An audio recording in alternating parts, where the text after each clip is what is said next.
The CEO's iced coffee hit his jacket like a slap. She didn't apologize, she attacked. Standing in the marble lobby of Chicago's most exclusive building, Charlotte Bennett stared at the construction worker and his daughter with pure contempt. Her words cut deeper than the winter wind outside. Maybe if you could actually provide for her, she wouldn't be dressed like that. The little girl's eyes filled with tears. The man stayed calm. Too calm. Because Charlotte had just humiliated the one person who could destroy her company's future. And she had no idea who he really was. Stay until the end, hit that like button, and drop a comment with your city so I can see how far this story travels. The blizzard came without mercy. Mason Reed felt the wind before he saw it. That particular Chicago cold that doesn't just touch your skin, but goes straight through your bones, settling somewhere deep where no amount of coffee or cursing can reach it. He pulled his daughter closer as they walked down Michigan Avenue, her small hand wrapped tight around two of his fingers, the way she'd done since she was barely able to walk. "Daddy, my nose is cold," Ava said, looking up at him with those enormous brown eyes that reminded him so much of her mother it sometimes hurt to breathe. "I know, baby. Almost there." Mason adjusted the construction equipment bag on his shoulder. The canvas was worn thin in places, held together more by habit than stitching. Inside, basic tools, a hard hat he hadn't needed in weeks, and the folder containing documents that would change someone's life today, just not in the way they expected. Ava's penguin hat, the one with the stupid felt beak and the googly eyes she'd begged for at Target last month, kept slipping down over her eyebrows. She pushed it back up for the fourth time in as many minutes, her mittens too bulky for the job, but doing it anyway because she was 6 and stubborn and absolutely her father's daughter. The sidewalk was already disappearing under fresh snow. Early December in Chicago meant the city transformed from gray concrete to white chaos in about 20 minutes, and they were right in the middle of that transformation now. Cars moved slowly, their headlights cutting weak beams through the falling snow. A taxi laid on its horn. Someone shouted something that got lost in the wind. "That building?" Ava pointed ahead to where Harrow Tower cut into the low clouds like a blade. 43 floors of steel and glass and money. So much money. "That's the one."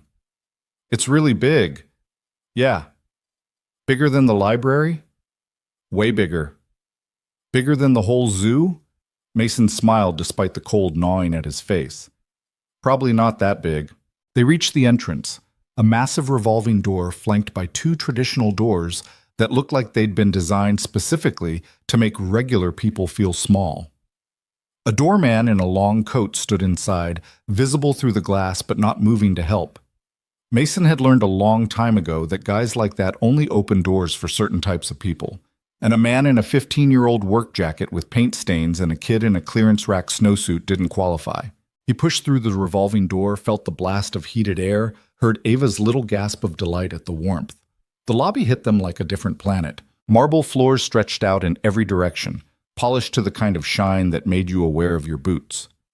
The ceiling was 2 stories up, decorated with geometric patterns in gold leaf that probably cost more than most people made in a year. Christmas decorations hung everywhere, not the plastic stuff from drugstores, but real garland, actual pine, enormous red ribbons that looked hand-tied by someone whose entire job was making rich people feel festive. A security desk sat in the center like a command post. 2 guards in crisp uniforms watched everyone who entered with the kind of neutral suspicion that came from years of deciding who belonged and who didn't. Mason felt Ava squeeze his hand tighter. "You okay?" She nodded, but her eyes were wide, taking it all in. The chandeliers, the people in their expensive coats, the way shoes clicked against marble with a sound that announced importance. "Remember what we talked about," Mason said quietly. "That people are just people." "That's right. All this—" He gestured at the lobby. "It's just decoration. Doesn't mean anything about who anybody actually is." A woman in a charcoal pantsuit walked past them toward the elevators, her heels making that confident staccato rhythm. She glanced at Mason and Ava, her expression flickering with something, confusion maybe, or disapproval, before she looked away. The kind of look that asked the question without saying it. What are they doing here? Mason had seen that look his whole life, from teachers who assumed he wouldn't finish high school. From the administrator at the private school who'd raised her eyebrows when he'd shown up for Ava's enrollment meeting still wearing his work clothes because he'd come straight from a job site. From his own father-in-law before Sarah died, back when the old man still thought his daughter had married down. He'd learned to let it slide off, mostly. Mr. Reed? Mason turned. A young guy in his 20s approached from the elevator bank. Expensive suit, nervous energy, the kind of eager professionalism that screamed junior associate trying to make partner. Mason recognized him from the emails. Andrew something. Whitfield, maybe. That's me. Great. We're all set up on 40. Conference room's ready whenever you... Andrew's eyes dropped to Ava. Something in his expression shifted. Not quite disapproval, but definitely recalculation. Oh, I didn't realize you'd be bringing my daughter, Mason said flatly. That a problem? No, of course not. We didn't prepare for... Andrew forced a smile that didn't reach his eyes. It's fine, totally fine. Maybe she can wait in the lobby. We have a lovely seating area, very comfortable, and she stays with me. The words came out harder than Mason intended, but he didn't take them back. He'd promised Ava she could come today. She'd been excited all week, ever since he'd explained that Daddy owned a big building in the city, and today they were going to meet the people who wanted to buy it. She'd drawn a picture of Harrow Tower in crayon, all crooked lines and impossible windows, and taped it to their refrigerator between her math homework and the grocery list. No way was she sitting alone in some lobby while lawyers discussed millions of dollars upstairs. Andrew's smile went brittle. Of course, whatever you prefer. The team's just, well, Ms. Bennett is already here, and she's fairly particular about... The elevator dinged, the doors slid open, and Charlotte Bennett stepped into the lobby like she owned it, which, in about 3 hours, she technically would. Mason's first impression, power. Not the loud kind that needed to announce itself, but the quiet kind that didn't bother, because everyone already knew. She wore a black coat that probably cost what he used to make in 2 months, cut perfectly to her frame, moving with her like it had been designed specifically for the way she walked. Her hair was pulled back severe and exact. Diamond earrings caught the light, small, tasteful, expensive in that way that whispered instead of shouted. She was on her phone, naturally, talking fast, her voice sharp with the kind of impatience that came from having too many decisions to make and not enough hours to make them. I don't care what the preliminary audit says, Richard. We're not moving on the Portland property until I see the full environmental report. The full report, not the summary some paralegal threw together. She walked quickly, not really looking where she was going because people like her didn't have to. The world moved around them. Yes? I understand the timeline. I also understand that we're talking about a $40 million investment. So unless you want to explain to the board why we're suddenly liable for 10 years of groundwater contamination, she crashed into Mason at full speed. The impact wasn't hard, but it was sudden. Her phone flew from her hand, clattered against the marble. The iced coffee she'd been carrying in her other hand, some elaborate thing with multiple shades of brown and what looked like caramel drizzle, exploded across Mason's jacket in a cold splash that soaked through to his shirt. Jesus! Charlotte stumbled back, staring at the coffee spreading across his chest like a stain map. What the hell? Mason stood there, feeling the cold liquid seep through fabric, watching it drip onto his boots. Ava had jumped back just in time, but her eyes were wide with shock. You walked right into me, Mason said evenly. Charlotte bent down, snatched up her phone, checked it for cracks with the kind of urgency usually reserved for actual emergencies. Finding none, she finally looked at him. Really looked. Her expression changed. It started as surprise, probably that he'd spoken at all, then shifted into something else. Assessment. Calculation. Her eyes traveled from his coffee-soaked jacket to his work boots to the canvas bag on his shoulder to Ava standing beside him in her penguin hat and clearance rack snow pants. Mason watched it happen. That familiar sequence. The decision forming behind someone's eyes as they looked at you and decided exactly who you were in about 3 seconds. I'm sorry, Charlotte said, but her tone suggested she wasn't. Not really. I didn't see you there. You weren't looking. I was on an important call. So that makes it okay to just walk into people? Something flashed in her eyes. Annoyance, maybe. Or surprise that he was pushing back.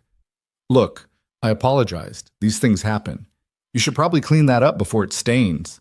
She said it like he was a spill that needed addressing, like he was the inconvenience here. Mason felt Ava's hand tighten around his fingers.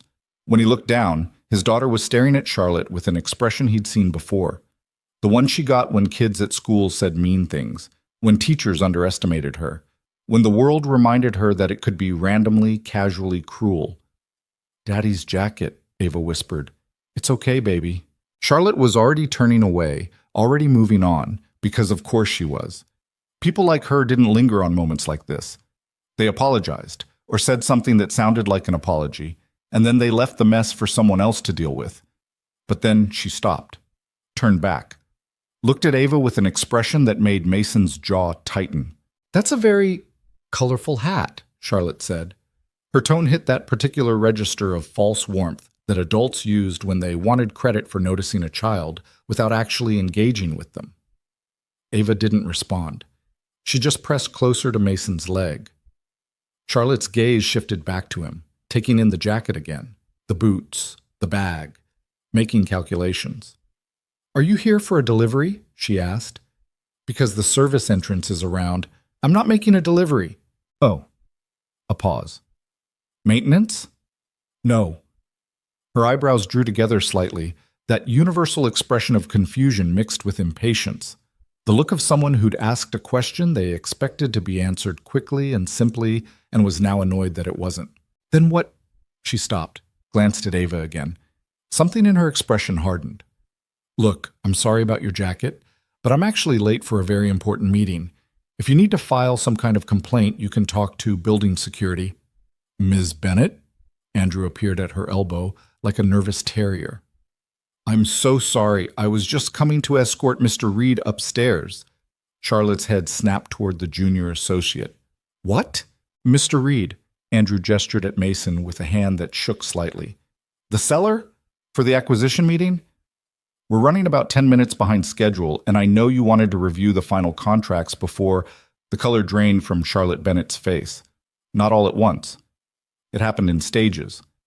First confusion, then realization, then something that might have been horror, if horror could wear a $1,000 coat and diamond earrings. She looked at Mason. Really looked this time. He watched her connect the dots. Watched the moment she understood that the man whose jacket she'd ruined, the man she'd assumed was a delivery driver or maintenance worker, the man she'd spoken to with that particular brand of polite condescension reserved for people she considered beneath her. That man was standing between her company and the most important acquisition of the quarter. The lobby seemed to hold its breath. Someone's phone rang in the distance. A heating vent hummed. Outside, snow continued to fall against windows that filtered it into something almost beautiful. Mason didn't say anything, didn't need to. The silence was doing all the work. Charlotte opened her mouth, closed it, opened it again. "You're," she started. "Mason Reed," he said quietly. "Owner of Harrow Tower, the building you're here to buy." Her hand, the one not holding her phone, moved slightly, like she was going to offer it for a handshake, then dropped back to her side when she realized how absurd that would be. You didn't shake hands with someone after you'd just drenched them in coffee and suggested they use the service entrance. "I didn't." Charlotte stopped, started again. "I thought that I was the help." Mason kept his voice level, conversational almost. "Yeah, I got that." Andrew looked like he wanted to disappear into the marble floor. One of the security guards was watching now, his hand resting near his radio like he was trying to decide if this situation required intervention. Charlotte's jaw tightened. Mason saw her straighten her spine, saw the way she pulled that power back around herself like armor. When she spoke again, her voice had regained some of its earlier sharpness. "Let's not make this more awkward than it needs to be," she said. "Obviously there was a misunderstanding. I didn't know who you were. You have to admit you don't exactly look like—" She stopped, seemed to realize that finishing that sentence would only make things worse, but Mason finished it for her. "Like what?" he asked. "Like someone who'd own a building like this? Like someone worth $40 million? Like someone you should treat with basic respect?" "That's not what I meant." "No?" Charlotte's eyes flashed.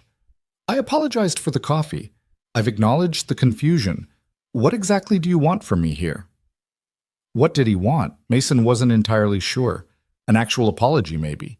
Some acknowledgement that she'd judged him entirely on appearance and gotten it completely wrong. Some sign that she understood why that was a problem. But before he could answer, Ava spoke up. You were mean to my daddy. Her voice was small but clear, cutting through the tension like a bell. You didn't say sorry the right way. Charlotte looked down at her, visibly startled, like she'd forgotten the child was there, or maybe like she'd never actually been called out by a 6-year-old before. Ava, Mason said quietly. It's okay. But she was mean. Ava's bottom lip trembled slightly. She spilled on your good jacket, and then she was mean about my hat, and she thought you were... She thought... The little girl couldn't quite articulate it, but she didn't need to. Everyone standing there knew exactly what Charlotte had thought. Charlotte Bennett's expression cycled through several emotions in rapid succession. Shock, discomfort, something that might have been shame buried quickly under a layer of defensive annoyance. I wasn't mean, she said, addressing Ava directly now. I was distracted and in a hurry, and sometimes adults make mistakes when they're busy. Your father and I have important business to discuss, and you made him sad. I didn't... Charlotte stopped, looked at Mason. I didn't make him sad. But Mason felt Ava squeeze his hand 3 times. Their private signal, the one they developed after Sarah died, the one that meant I love you without having to say it out loud. And yeah, maybe his daughter was right. Not sad exactly, but something. Tired maybe. Tired of this moment that kept repeating throughout his life with different people in different fancy buildings, but always the same underlying assumption, that how you looked determined what you were worth. The meeting, Andrew interjected desperately. We really should. The conference room is ready, and Ms. Bennett's team is already upstairs, and Mr. Chen specifically said he wanted to start promptly at 9:30. Charlotte straightened her coat with sharp, precise movements. Back in control. Back to business. Yes, the meeting.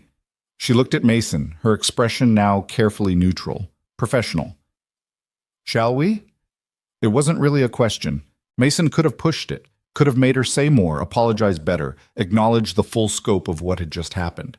Could have made her uncomfortable enough that the whole meeting started on his terms instead of hers.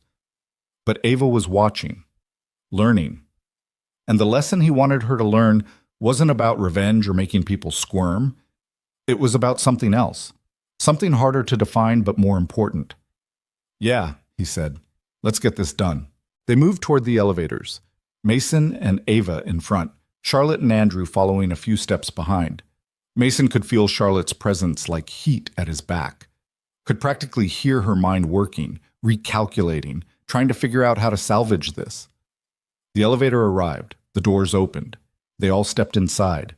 The space felt smaller than it should, more intimate, the kind of forced proximity that made every breath noticeable. Andrew pressed the button for 40. The doors slid shut. The elevator began its smooth ascent, so smooth you could barely feel it move. Just the numbers climbing on the digital display above the doors. 5, 8, 12. Nobody spoke. Charlotte stood in this corner, her phone in her hand but not looking at it. Mason could see her reflection in the polished elevator doors, her jaw set, her eyes fixed on nothing, that carefully controlled expression people wore when they were trying very hard not to show what they were actually feeling. Ava leaned against his leg, one hand holding his, the other adjusting her penguin hat. 50, 19, 23. Mr. Reed, Charlotte said finally. Her voice was quieter now, less sharp. I really didn't mean to... Don't. She stopped. Don't apologize because you think you have to, Mason continued, still watching her reflection. Don't apologize because there's a business deal at stake. If you're going to say sorry, mean it. Otherwise, let's just get through this meeting and go our separate ways. 27, 31, 35. Charlotte's reflection showed something complicated crossing her face. Anger, maybe, or embarrassment, or both. I do mean it, she said. Do you? Yes. You mean you're sorry you spilled coffee on me? Or you're sorry you assumed I was a delivery driver? Or you're sorry you made those assumptions in front of my daughter? Or you're sorry you got caught doing all of that to someone who turned out to be important? The elevator hummed. The numbers climbed. 38, 39, 40. I'm sorry I was rude, Charlotte said carefully. To both of you. The elevator dinged, the doors opened. Mason looked at her directly for the first time since they'd gotten in. That's a start. He stepped out into the hallway, Ava's hand still in his, leaving Charlotte Bennett to follow in his wake for once instead of the other way around. The 40th floor was all glass walls and recessed lighting, and that particular hush that came from expensive carpet, and people who'd learned to conduct their arguments in whispers. A receptionist sat behind a curved desk made of what looked like polished walnut, her smile professional and empty. "Mr. Reed," she said warmly, "so wonderful to finally meet you in person. The team is gathered in conference room A, right this way." She gestured down the hallway. Her eyes barely touched on Ava and didn't land on Charlotte at all. Interesting. They walked past offices with closed doors and nameplates that announced partners and senior associates, past a break room with an espresso machine that probably cost more than Mason's truck, past abstract art on the walls, the kind that looked like someone had thrown paint at canvas and charged $20,000 for the privilege. Conference room A had a view. Floor-to-ceiling windows looked out over Chicago. The city stretched below them like a model. Even through the snow, you could see the lake in the distance, gray and angry. The room itself was dominated by a massive table made of dark wood, surrounded by leather chairs that probably cost $500 each. 6 people waited inside. Lawyers, mostly. Mason could tell by the way they dressed, the way they'd arranged their documents in precise stacks, the way they stood when he entered like they'd all practiced the movement. A couple of financial advisors, probably. And an older man in a suit that cost more than some cars, his silver hair combed back from a face that had learned to hide every thought behind a pleasant smile. Mason. The older man stepped forward, hand extended. "Thomas Chen, we spoke on the phone." Mason shook his hand. Chen had a good grip, firm without being aggressive. The kind of handshake that came from decades of knowing exactly how much pressure to apply. "Thanks for making the trip," Mason said. "Are you kidding, for a property like this?" Chen's smile widened slightly. "I'd have flown in from Singapore if necessary." His eyes dropped to Ava, and something genuine entered his expression. "And who's this?" "My daughter, Ava." "Hi," Ava said quietly. "Hi yourself." Chen crouched down slightly, bringing himself closer to her level. "That's quite a hat. You like penguins?" Ava nodded. "Me too. Did you know penguins can hold their breath underwater for up to 20 minutes? Her eyes widened. "Really?" "Scout's honor." Chen straightened, his smile still in place as he looked at Mason. "I've got 3 grandkids. 2 of them would live at the aquarium if we let them." Mason felt something in his chest relax slightly. Not much, but enough. Charlotte had entered behind them, Andrew scurrying at her heels. The other lawyers and advisors immediately shifted their attention to her, their actual client, the person who'd be signing the checks. Chen turned, his professional mask sliding smoothly back into place. "Ms. Bennett, good to see you again." "Thomas." Charlotte's voice was back to business. Crisp, controlled, like the lobby had never happened. "Sorry we're running late. Unexpected delay." "No problem at all. We're right on schedule." Chen gestured to the table. "Why don't we all sit down and get started?" People moved to their seats with the kind of choreographed efficiency that suggested they'd done this many times before. Charlotte took a chair at one end of the table, her team flanking her like guards. Chen sat at the other end. Mason was directed to a seat in the middle, across from what looked like the lead property attorney. Ava climbed into the chair next to him, her penguin hat nearly slipping off as she settled in. The chair was too big for her. Her feet dangled several inches above the floor. She looked around the room with wide eyes, taking in the view, the fancy table, the important-looking people. "Is everyone comfortable?" Chen asked, his eyes sweeping the table. "Coffee? Water? We've got fresh pastries from that French bakery on State if anyone's hungry." "Let's just get started," Charlotte cut in. She'd pulled out a leather portfolio, was already flipping it open to reveal perfectly organized documents. "I've reviewed the updated appraisal and I have some questions about the 3rd-floor commercial tenants." "Actually," Mason interrupted quietly, "before we jump into business, I think we need to address something." The room went still. Charlotte looked at him, her expression carefully blank. "Address what?" Mason glanced at Ava, then back at Charlotte, choosing his words with care.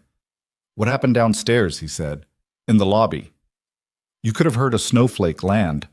Chen's eyebrows rose slightly. The lawyers exchanged glances. Andrew looked like he might actually faint. Charlotte's jaw tightened. I don't think that's necessary. I do. Mr. Reed, Ms. Bennett walked into me while she was on her phone, Mason said, addressing the room now, his voice calm and matter-of-fact. Spilled coffee all over my jacket, then spent the next 2 minutes making assumptions about who I was and why I was in the building. Suggested I use the service entrance. Asked if I was maintenance. He paused. All of this happened in front of my 6-year-old daughter. The silence that followed was different from before. Heavier. Chen's pleasant expression had disappeared entirely. He looked at Charlotte with something that might have been disappointment. The lawyers weren't making eye contact with anyone. Charlotte's face had gone pale, then flushed. That's not... You're taking it out of context. What context makes it okay? Mason asked. Not aggressive, just asking. I didn't know who you were. And if I actually had been maintenance or making a delivery, would that make it fine to treat me that way? Charlotte opened her mouth, closed it. Because that's what I can't quite figure out, Mason continued. Are you sorry you were rude to me specifically because I turned out to be the building owner? Or are you sorry you were rude to another human being, period? This is ridiculous. Charlotte's voice had an edge now. We're here to discuss a $40 million transaction, not to have some kind of sensitivity seminar about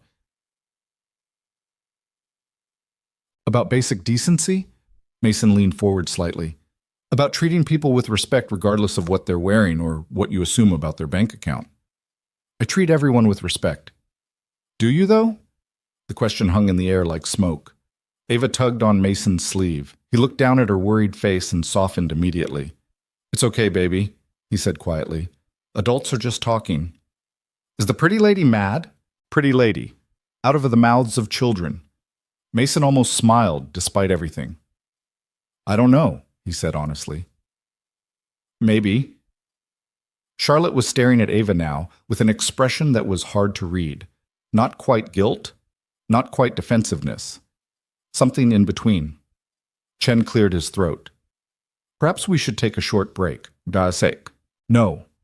Mason shook his head. No breaks. I want to finish this, but I needed to say my piece first, because here's the thing. He looked directly at Charlotte. You're about to become the owner of a building that houses over 200 businesses and probably 1,000 people who work in those businesses. People who wear all kinds of clothes and do all kinds of jobs. And if you're going to walk through that lobby every day treating people differently based on whether you think they belong there, we've got a problem. I would never... You did. Today. To me. Charlotte's hands were flat on the table, her knuckles white. What do you want me to do, Mason? Grovel? Cancel the deal? What? It was the first time she'd used his first name. Interesting. I want you to understand why it matters, he said. That's all. I want you to sit with that for a minute and actually think about it instead of just being mad that you got called out. The room was so quiet you could hear the heating system cycling on. Chen was watching Charlotte like he was seeing her for the first time. The lawyers were studying their documents with sudden, intense interest. Andrew looked like he was silently composing his resignation letter. And Charlotte Bennett, brilliant CEO, shark in expensive clothing, woman who'd probably crushed 100 negotiations without breaking a sweat, looked lost. I'm not... She stopped, started again. I'm not perfect. I was distracted. I made assumptions. I shouldn't have. Why did you? Mason asked. What? Why did you make those assumptions? Walk me through it. You saw me and Ava, and you immediately decided we didn't belong. Why? Charlotte's eyes flashed. You really want to do this? Yeah, I really do. She sat back in her chair, her arms crossing over her chest. Defensive posture. Mason had seen it 1,000 times. Fine. You want honesty? Here's honesty. Charlotte's voice was tight. You were wearing a work jacket covered in stains. Work boots that looked like they'd seen better days. Carrying a canvas bag that looked older than me. Your daughter was dressed in, I don't know, clearance sale winter clothes. So yes, I made an assumption.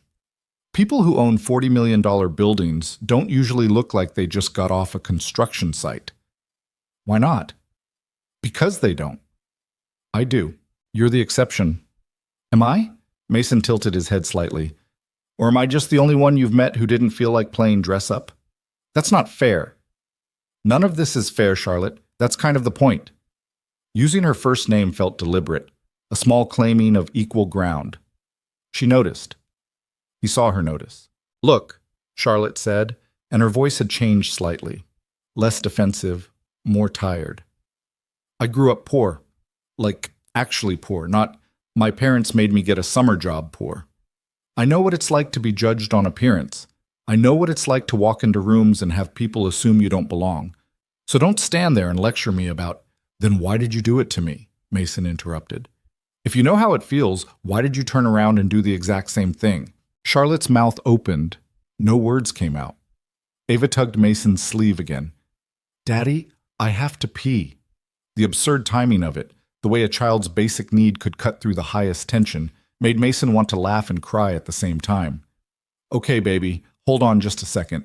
He looked at Chen. Is there a restroom nearby? Just down the hall to the left, Chen said, clearly grateful for the interruption. Can't miss it. Mason stood, took Ava's hand. Before leaving, he looked back at Charlotte. Think about it, he said quietly. That's all I'm asking. Actually, think about it. Then he walked out with his daughter, leaving the room full of uncomfortable lawyers and one very rattled CEO behind. The hallway felt cooler, quieter. Mason's heart was beating harder than he'd realized. Daddy? Ava looked up at him as they walked. Why was everyone so quiet? Sometimes, Mason said carefully, grown-ups need to hear hard things, and hearing hard things makes them quiet.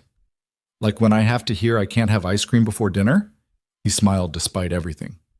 Kind of like that, yeah. They found the restroom, single occupancy, fancy enough that even the soap dispenser looked expensive. Mason waited outside while Ava went in, listening to her hum something that sounded like a song from that cartoon she liked. His phone buzzed, a text from his foreman. How's the big sale going? Mason typed back, complicated. The bathroom door opened. Ava emerged, her penguin hat now completely sideways.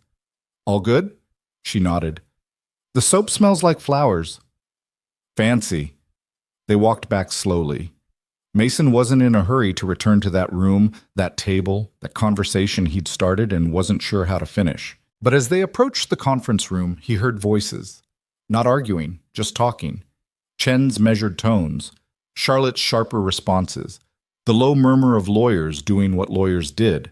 Business, moving forward, because that's what people like them did. They encountered obstacles and they kept moving. Mason stopped just outside the door.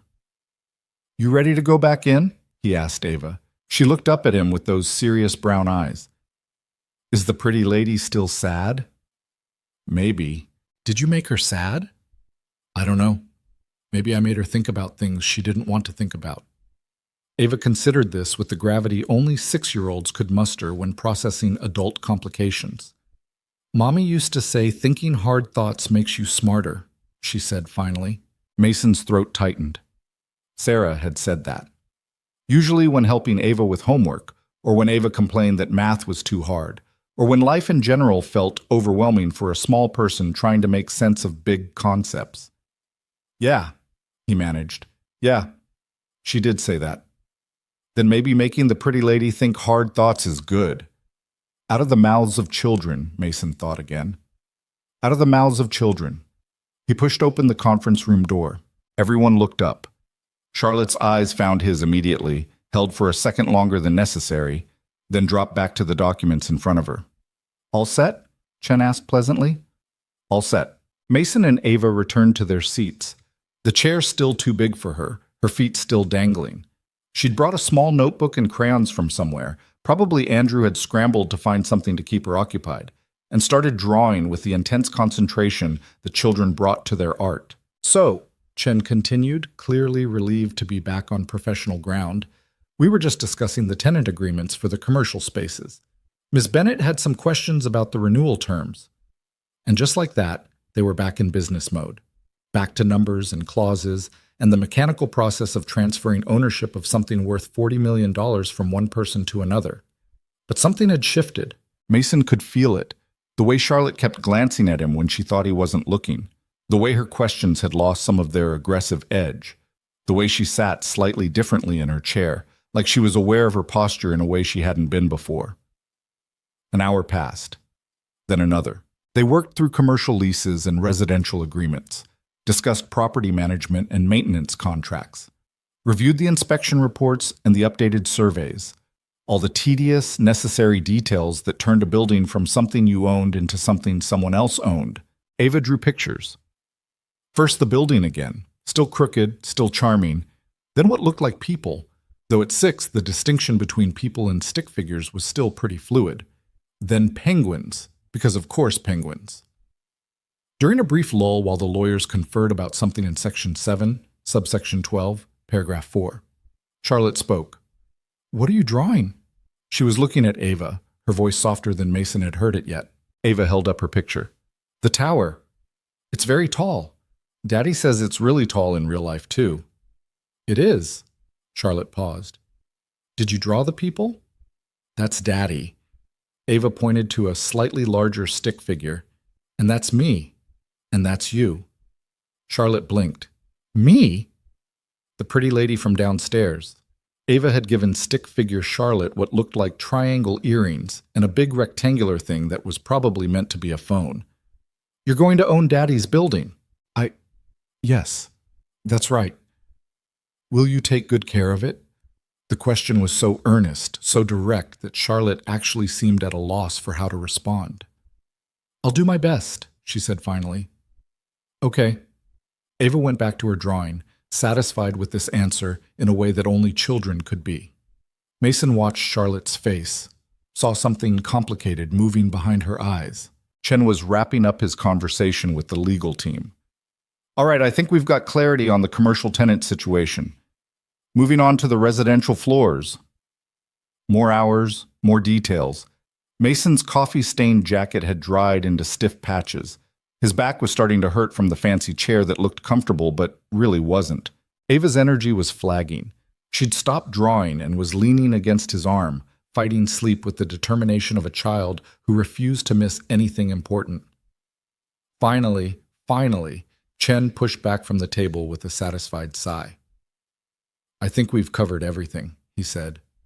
"Unless there are any other questions or concerns." He looked around the table. The lawyers shook their heads. Charlotte's financial team looked exhausted but satisfied.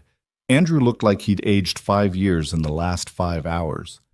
"Mr. Reed," Chen asked, "anything else on your end?" Mason thought about it. About the building his father had bought 40 years ago, when it was just a modest office building in a questionable neighborhood. About how the old man had slowly, carefully renovated and expanded it over decades. About how he died before seeing it become what it was now, prime real estate in the heart of downtown Chicago. About how Mason had inherited it and spent 5 years managing it while also raising Ava alone and trying to keep his own construction business afloat and generally feeling like he was drowning most days.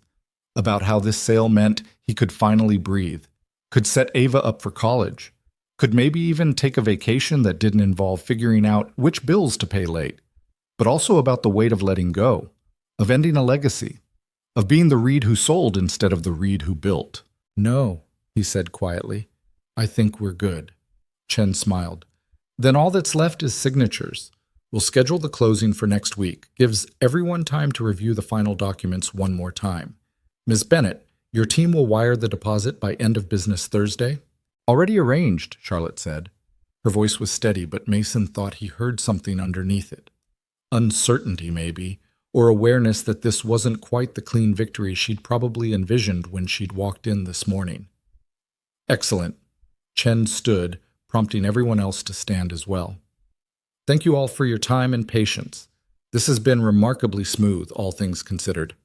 All things considered, Mason almost laughed. People started gathering their things, lawyers shuffling papers into expensive briefcases, financial advisors checking phones that had been buzzing silently for hours, Andrew practically bolting for the door like a prisoner granted parole. Mason lifted Ava, who'd finally given up fighting sleep. She wrapped her arms around his neck, her penguin hat askew, her breathing already settling into the steady rhythm of dreams. "I can carry her stuff," Chen offered, reaching for the crayons and notebook. "Thanks." They moved toward the exit in a loose group, but Charlotte hung back. When Mason reached the door, she spoke. "Mr. Reed, Mason, could we talk for a minute?" He turned. She was standing by the window, backlit by the gray Chicago sky, snow still falling in that persistent way that suggested it would continue all day. Mason shifted Ava's weight slightly. "Okay." Chen gave him a look, part concern, part curiosity, but Mason nodded that it was fine. The lawyers filed out. The door closed. Just the two of them in that big room with that big window and that big question hanging between them about what happened this morning and what it meant. Charlotte walked over to the table, picked up one of Ava's drawings, the one with the 3 stick figures. "I've been thinking about what you said," she started, not looking at him, "about why I made those assumptions, about whether I was sorry I was rude to you specifically or sorry I was rude, period." Mason waited. "I grew up in a neighborhood where everyone knew your business, where people talked about you at church and at the grocery store and everywhere in between, where your value was determined by what your parents did and how much money you had and whether you fit in." She set the drawing down carefully. "I hated it. I hated being judged like that. So I worked my ass off to get out. Scholarships and student loans and 80-hour weeks, built a company, made something of myself." "Okay. But somewhere in all that—" She stopped. Her hands were resting on the table edge, gripping slightly. "Somewhere in all that, I became the thing I hated. I became the person who judges, who makes assumptions, who decides someone's worth in 3 seconds based on what they're wearing." She finally looked at him.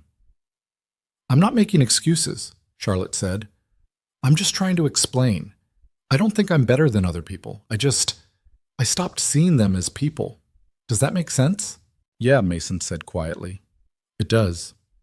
"Your daughter asked if I'd take good care of the building." Charlotte's voice cracked slightly, like it was a pet or something, like it mattered beyond just the money. "It does matter. I know that now." She moved away from the table toward the window. "I looked at you this morning and I don't even know what I saw. A complication, an interruption, someone who didn't fit into my schedule or my expectations. I didn't see a person. I definitely didn't see a father just trying to get through a winter morning with his kid. Outside, the snow fell. Inside, a CEO who probably hadn't been truly honest with another human being in years was trying to find words for something she'd maybe never articulated before. "I'm sorry," Charlotte said.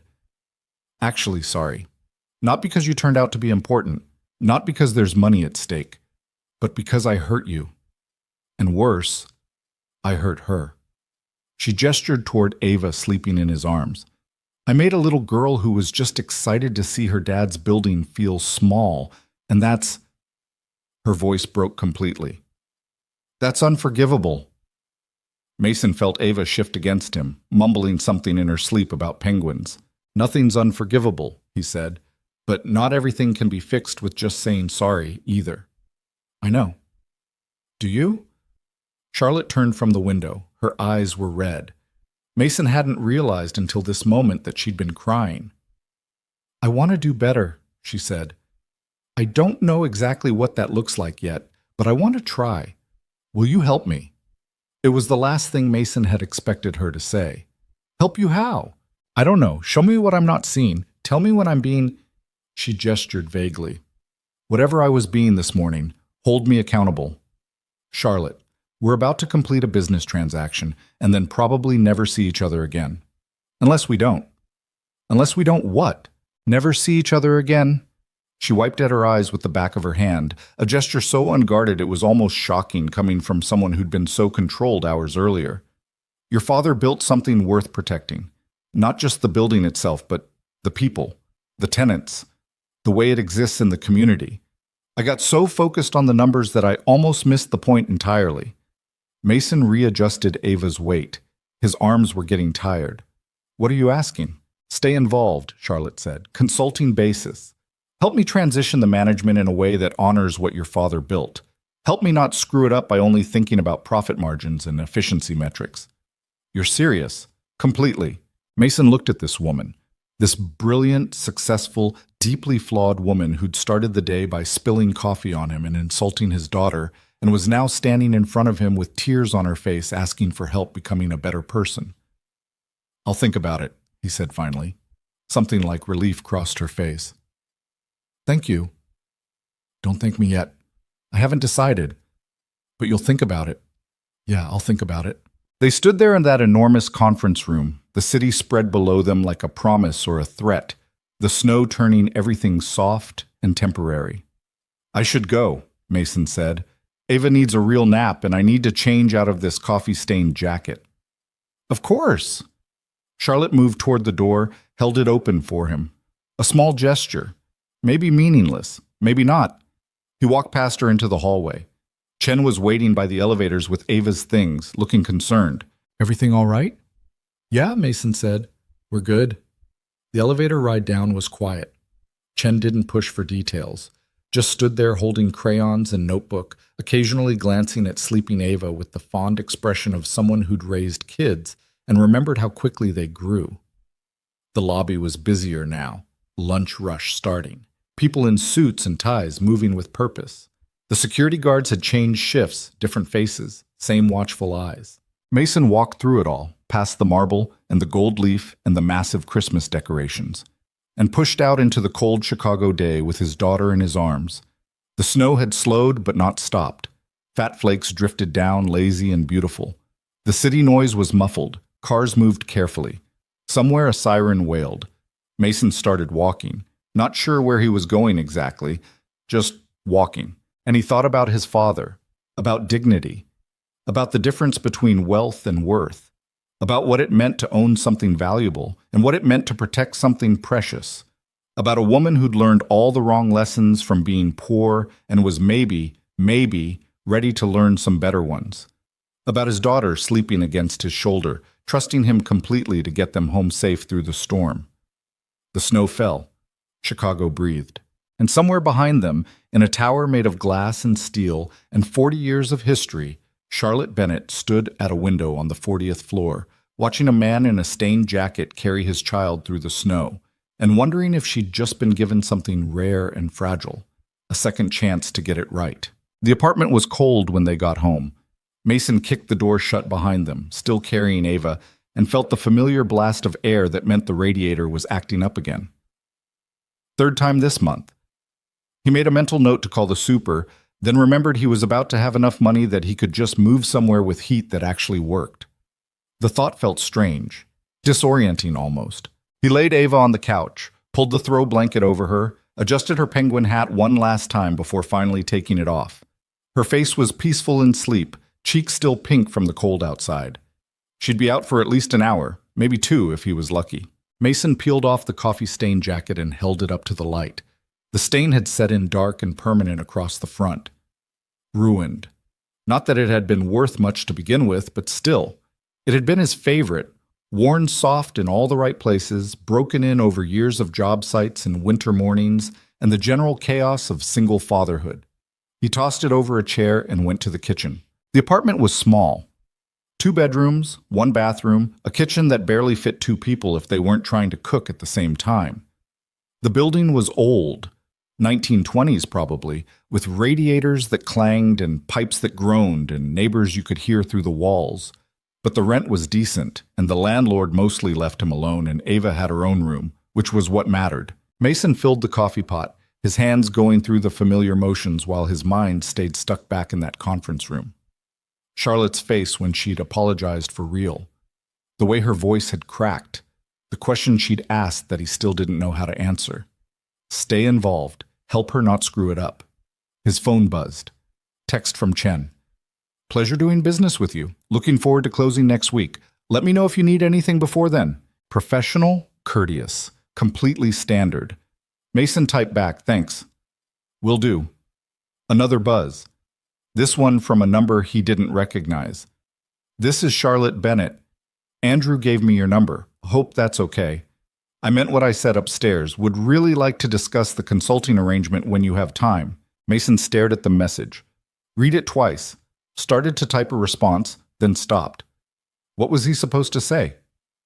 He set the phone down and poured himself coffee that was probably too strong, but that's how he made it these days. Strong enough to taste like a decision. The radiator clanged to life finally, hissing steam. Through the thin walls, he could hear Mrs. Kowalski's television, some game show with enthusiastic applause. Normal sounds, normal life, except nothing felt normal anymore.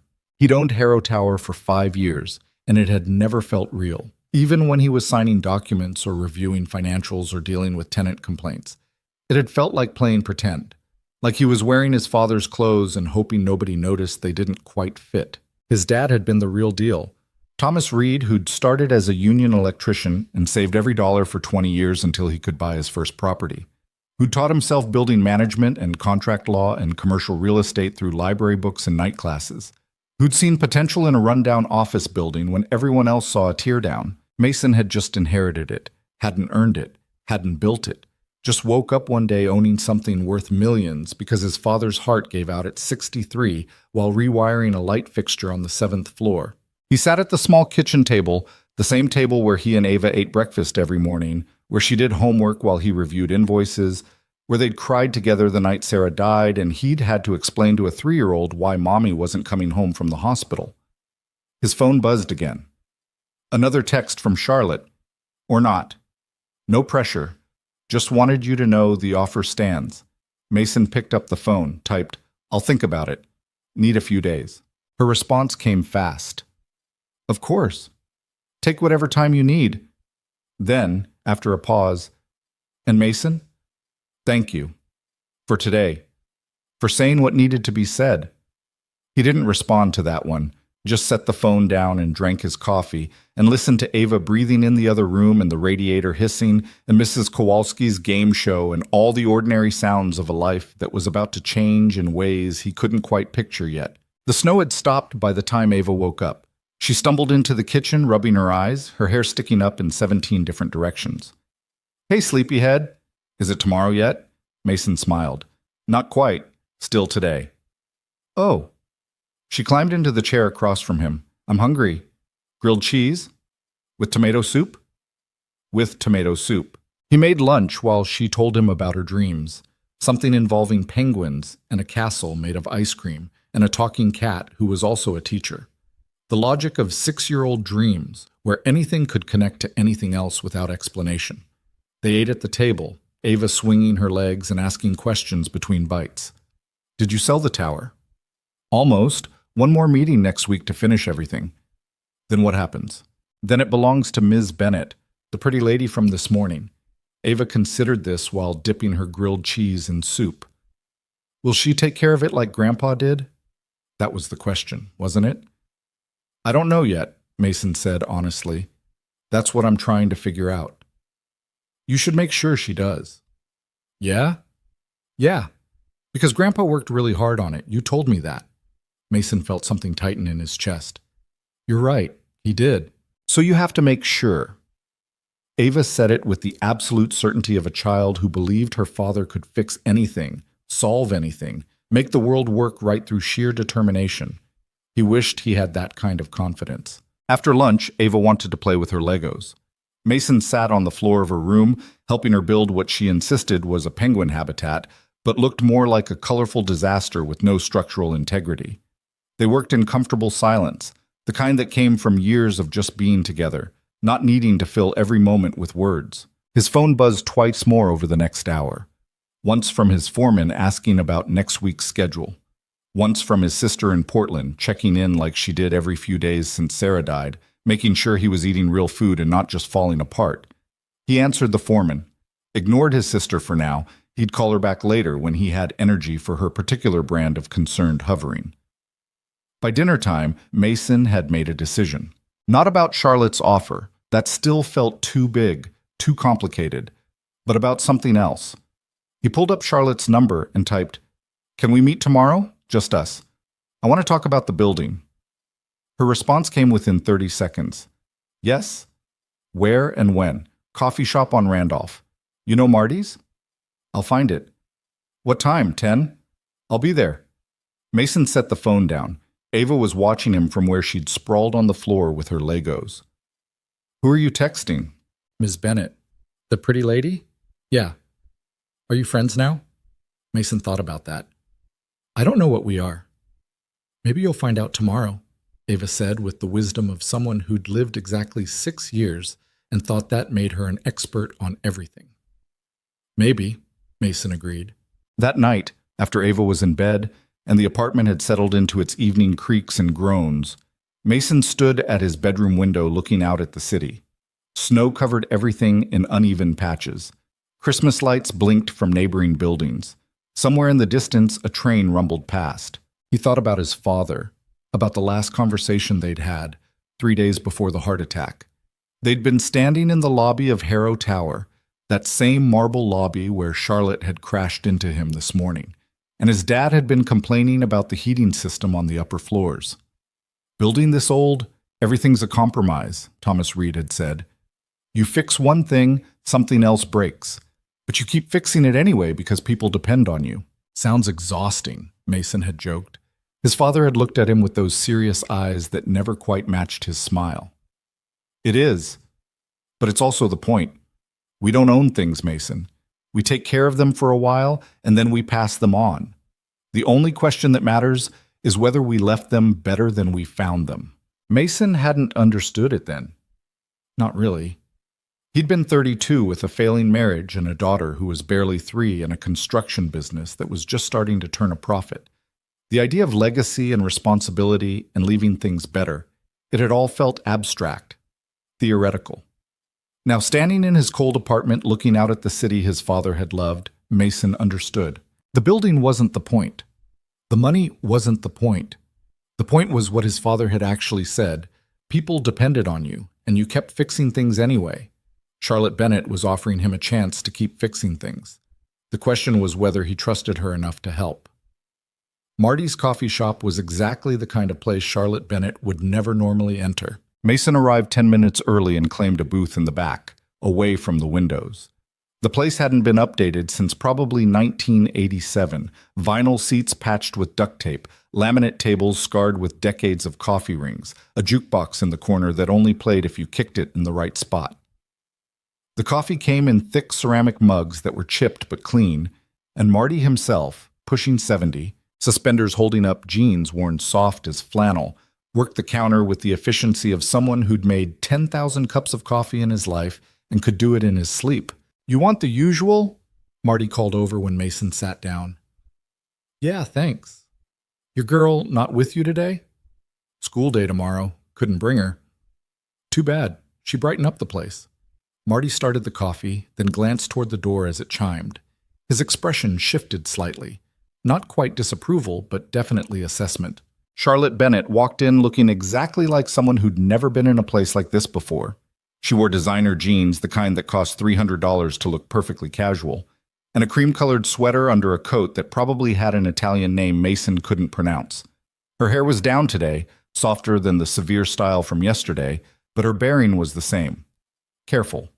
Controlled. She spotted Mason and walked over, her eyes taking in the booth, the duct tape, the general shabbiness of everything with an expression Mason couldn't quite read. This is Marty's, he said as she slid into the seat across from him. I see that. Not what you're used to. No. She set her phone on the table, screen down. A small gesture, but deliberate, giving him her attention. But I asked you to help me see things differently. Might as well start here. Marty appeared with Mason's coffee and a menu he tossed in front of Charlotte. What can I get you? Just coffee, please. Black. You sure got fresh apple pie? Made it this morning. Charlotte hesitated. I don't usually... She'll take a slice, Mason interrupted. Trust me. Marty grunted approval and shuffled off. I don't eat pie for breakfast, Charlotte said. It's 10 o'clock, not breakfast. I don't eat pie at 10 o'clock either. You will today. Something in his tone made her stop arguing. She just nodded, settled back against the vinyl seat, and waited.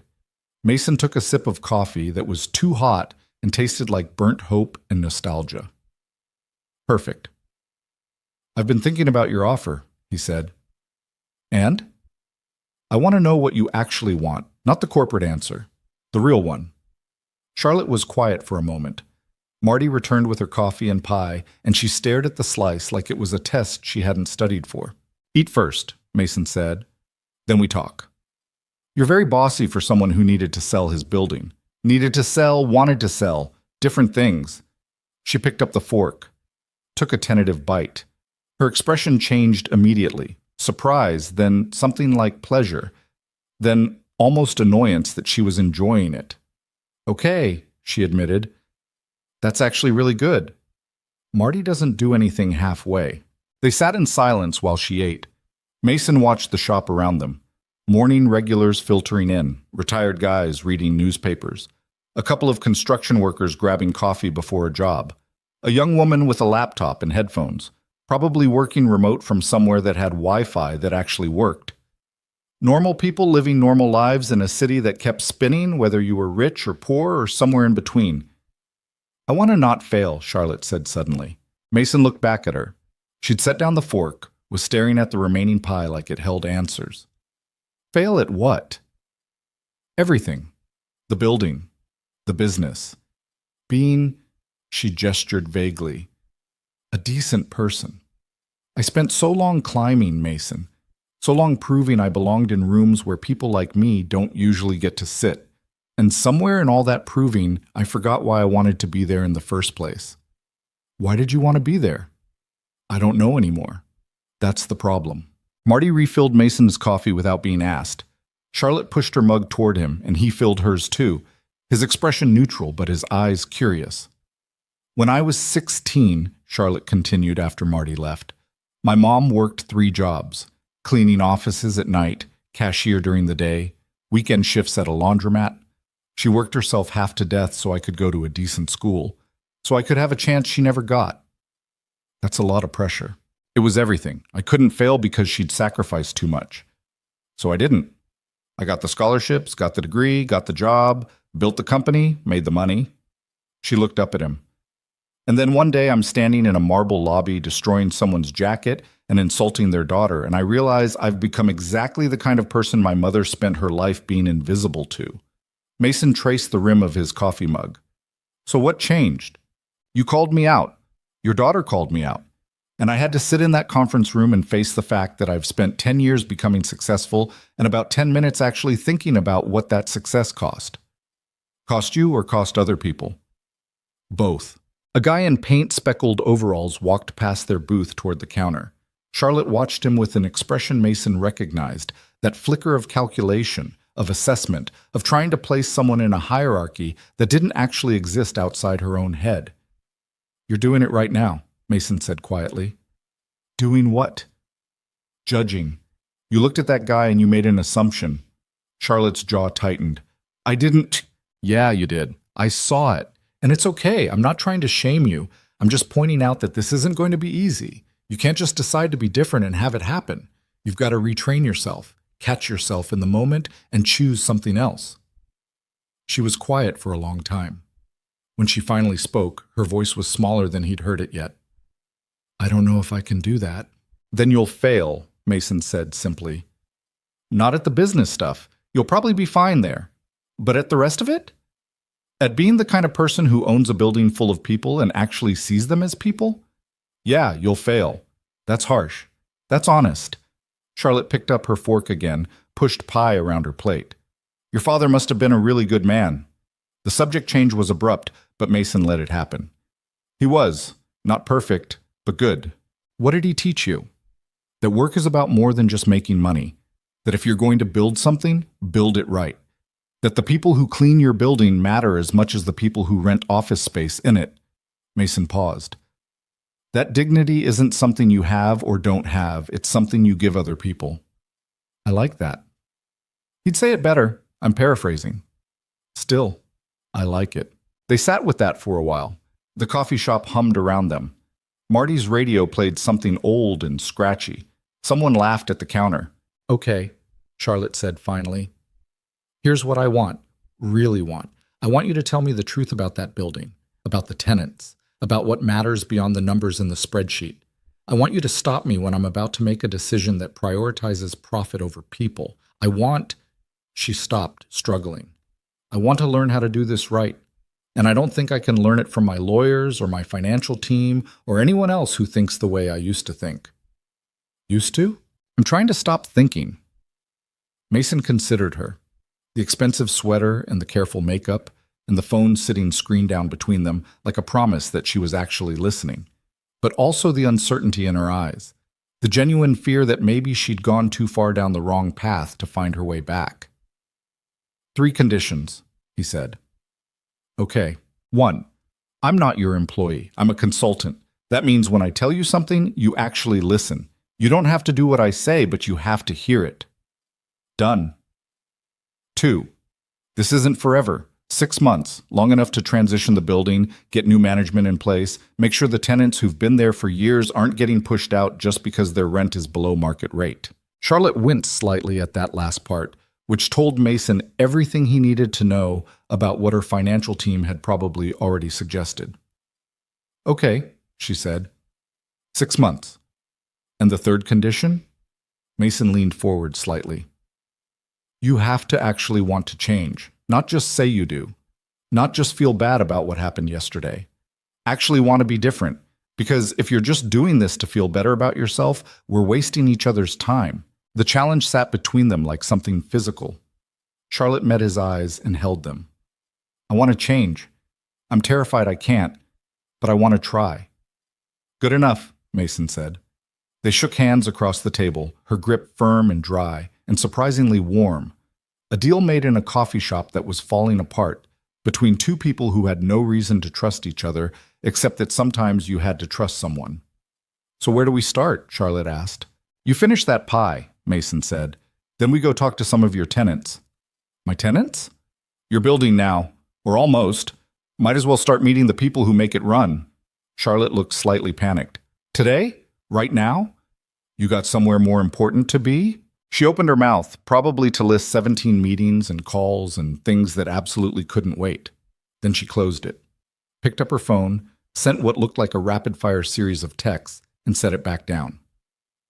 Apparently not, she said. They finished their coffee. Charlotte actually cleaned her plate. The pie disappeared in small, deliberate bites like she was proving something to herself. Mason left cash on the table, and they walked out into cold that had teeth. We taking your car, thus? He asked. Charlotte gestured to a Tesla parked at a meter. Sleek, black, expensive. We're walking, Mason said. It's freezing. Building's 15 minutes away. You'll survive. She looked like she wanted to argue, but didn't. Just fell into step beside him as they headed east toward the lake, toward downtown, toward Harrow Tower, and all the people who lived and worked inside it without knowing their world was about to shift. They walked in silence for the first few blocks. Chicago in December was a study in contrasts. Christmas decorations fighting against gray skies, holiday cheer bumping up against homeless guys huddled in doorways, the wealthy and the desperate sharing the same frozen sidewalks because winter didn't care about your bank account. What are you thinking? Charlotte asked finally. That you're underdressed for this weather. She laughed, surprised. I meant about the building. I know what you meant. They passed a woman selling flowers from a cart, her hands wrapped in fingerless gloves, her smile automatic and tired. Charlotte glanced at her, looked away, then looked back. Mason watched the internal calculation happen. Charlotte stopped, walked back to the cart. How much for the roses? She asked. $12. Fresh this morning. Charlotte pulled out her wallet, handed over a 20. Keep the change. You sure? Yeah. The woman wrapped the roses in brown paper, handed them over with a smile that had warmed up considerably. Charlotte took them, then seemed to realize she had no idea what to do with a bouquet of roses at 10:30 in the morning while walking through downtown Chicago. Here. Mason took them. We'll give them to Mrs. Patterson. She runs the flower shop on 3. She'll appreciate them. They kept walking, Charlotte glancing back once at the cart like she was trying to figure out what had just happened. That was good, Mason said. It was $12. It was seeing someone. That's worth more than $12. By the time they reached Harrow Tower, Mason's ears were numb and Charlotte's cheeks were pink from cold. They pushed through the revolving door into warmth and marble and the familiar smell of the lobby, some combination of floor polish and coffee from the cafe on the ground floor and that particular scent old buildings had that was just history compacted into walls. Different security guard today. Ray, an older black man who'd worked the tower for probably 20 years. He looked up when they entered, his face breaking into a genuine smile when he saw Mason. Mr. Reed, didn't expect to see you today. Hey, Ray, this is Charlotte Bennett. She's going to be taking over the building next week. Ray's expression shifted, professional interest mixed with the wariness of someone who'd seen enough ownership changes to know they rarely benefited the people at the bottom. Pleasure to meet you, Ms. Bennett. Charlotte extended her hand. Ray shook it, his grip careful. Ray's been here longer than I've been alive, Mason said. He knows this building better than anyone. When something's wrong, he usually knows before the maintenance team does. Is that right? Charlotte was studying Ray with new attention. Building talks if you listen, Ray said simply. You learn the sounds, when the elevator on the east side is about to stick, when the heating system is struggling, when the pipes in the northwest corner are about to freeze. He paused. Your father understood that, Mr. Reed. He'd ask me about the building like I was. Well, like my opinion mattered. It did matter, Mason said. Still does. Ray nodded slowly, but his eyes were on Charlotte now, measuring, waiting to see what kind of owner she'd be. I'd like to learn those sounds, Charlotte said carefully, if you're willing to teach me. It was the right thing to say. Mason saw Ray's shoulders relax slightly. Be happy to, ma'am. They moved past the desk toward the elevators. The roses felt slightly absurd in Mason's hands, but he carried them anyway. That was good, he said quietly to Charlotte as they waited for the elevator. What? Telling him you wanted to learn, not assuming you already knew. I don't know anything about running a building. Yeah, that's why it was good that you said it. The elevator arrived. They stepped in. Mason hit 3. Mrs. Patterson? Charlotte asked. Mrs. Patterson. She's been running wildflower arrangements since before I was born. Tiny shop, barely makes rent most months, but she's been here forever and the building wouldn't be the same without her. The elevator climbed. Charlotte was checking her phone, frowning at whatever she saw there. Problem? Mason asked. My CFO wants to know why I'm not in the office. What'd you tell him? That I'm doing field research. She looked up. Is that what this is? It's whatever you need it to be. The doors opened on 3. The hallway was narrower here than the executive floors, the carpet worn but clean, the lighting slightly dingy. Doors on either side led to small commercial spaces. Accountants, insurance agents, a photography studio, a law office that specialized in immigration cases. And at the end of the hall, tucked into a corner unit that couldn't have been more than 400 square feet, wildflower arrangements. The shop was exactly what its name suggested. Flowers everywhere, bursting from buckets and hanging from the ceiling and crowding every available surface. The smell was overwhelming in the best way. Roses and lilies and something green and alive that cut through the winter cold still clinging to Mason's jacket.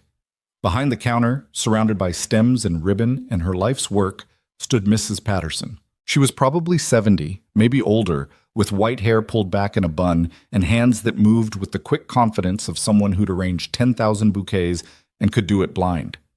She looked up when they entered, her face creasing into a smile that made her eyes disappear. Mason Reed, as I live and breathe. Hey, Mrs. P. Where's that beautiful girl of yours? School. I'll bring her by this weekend. You better. I've got chocolate I've been saving for her. Mrs. Patterson's eyes shifted to Charlotte, curious but not unfriendly. And who's this?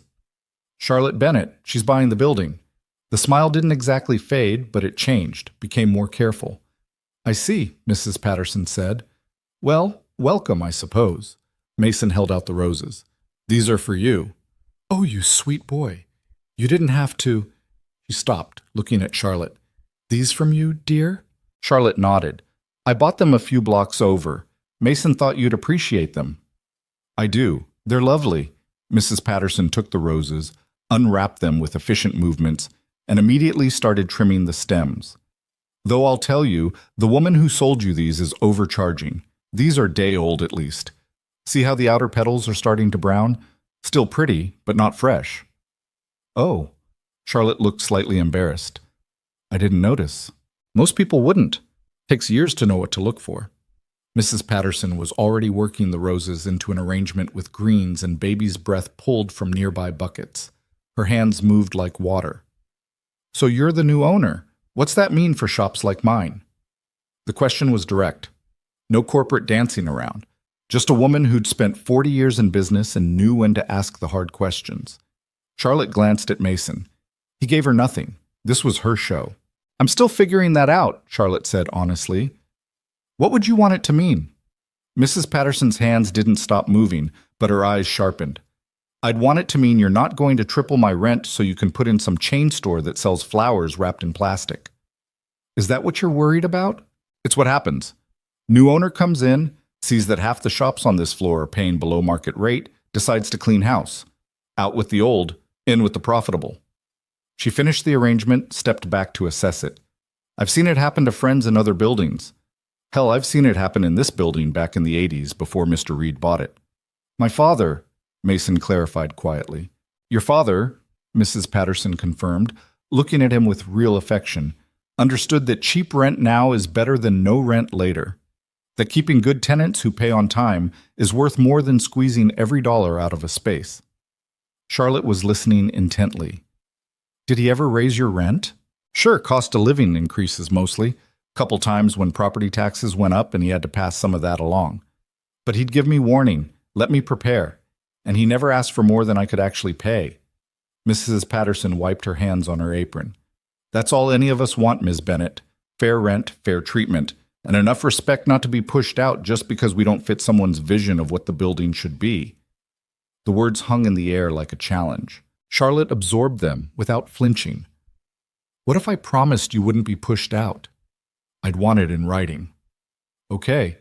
Mrs. Patterson blinked, surprised. Okay. If you want it in writing, we'll put it in writing. Lease renewal, controlled rent increases, whatever makes you feel secure. Charlotte glanced at Mason. That's reasonable, right? Very, Mason said. Well, Mrs. Patterson looked between them, recalculating. I wasn't expecting that. What were you expecting? Charlotte asked.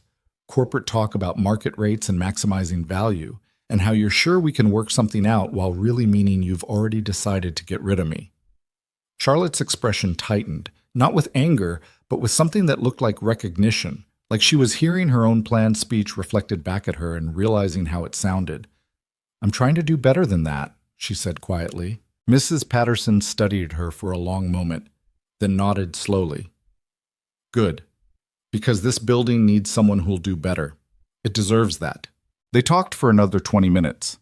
Mrs. Patterson showed them around her tiny shop, explaining her business with the easy confidence of someone who knew her craft completely. How she sourced flowers from a supplier on the south side who gave her better prices than the big distributors. How she'd built relationships with event planners and wedding venues across the city. How some months were feast and others were famine, but it averaged out over the year. Charlotte asked questions, real ones, not the kind designed to sound interested while already knowing the answers, but actual curiosity about how a small business survived in an expensive city. When they finally left, Mrs. Patterson sent them off with a small arrangement, white roses and evergreen, tied with silver ribbon. For your table, she told Charlotte, reminds you that beautiful things can grow in small spaces. Back in the elevator, Charlotte held the arrangement carefully. She was testing me, she said. Yeah. Did I pass? I don't know. Ask me in 6 months. They visited 4 more tenants that afternoon. An accounting firm run by 2 brothers who'd been in the building for 15 years. A legal aid office that provided free services to low-income families and operated on grants so thin they barely covered rent. A photography studio where a woman in her 30s created portraits that lined the walls in black and white beauty.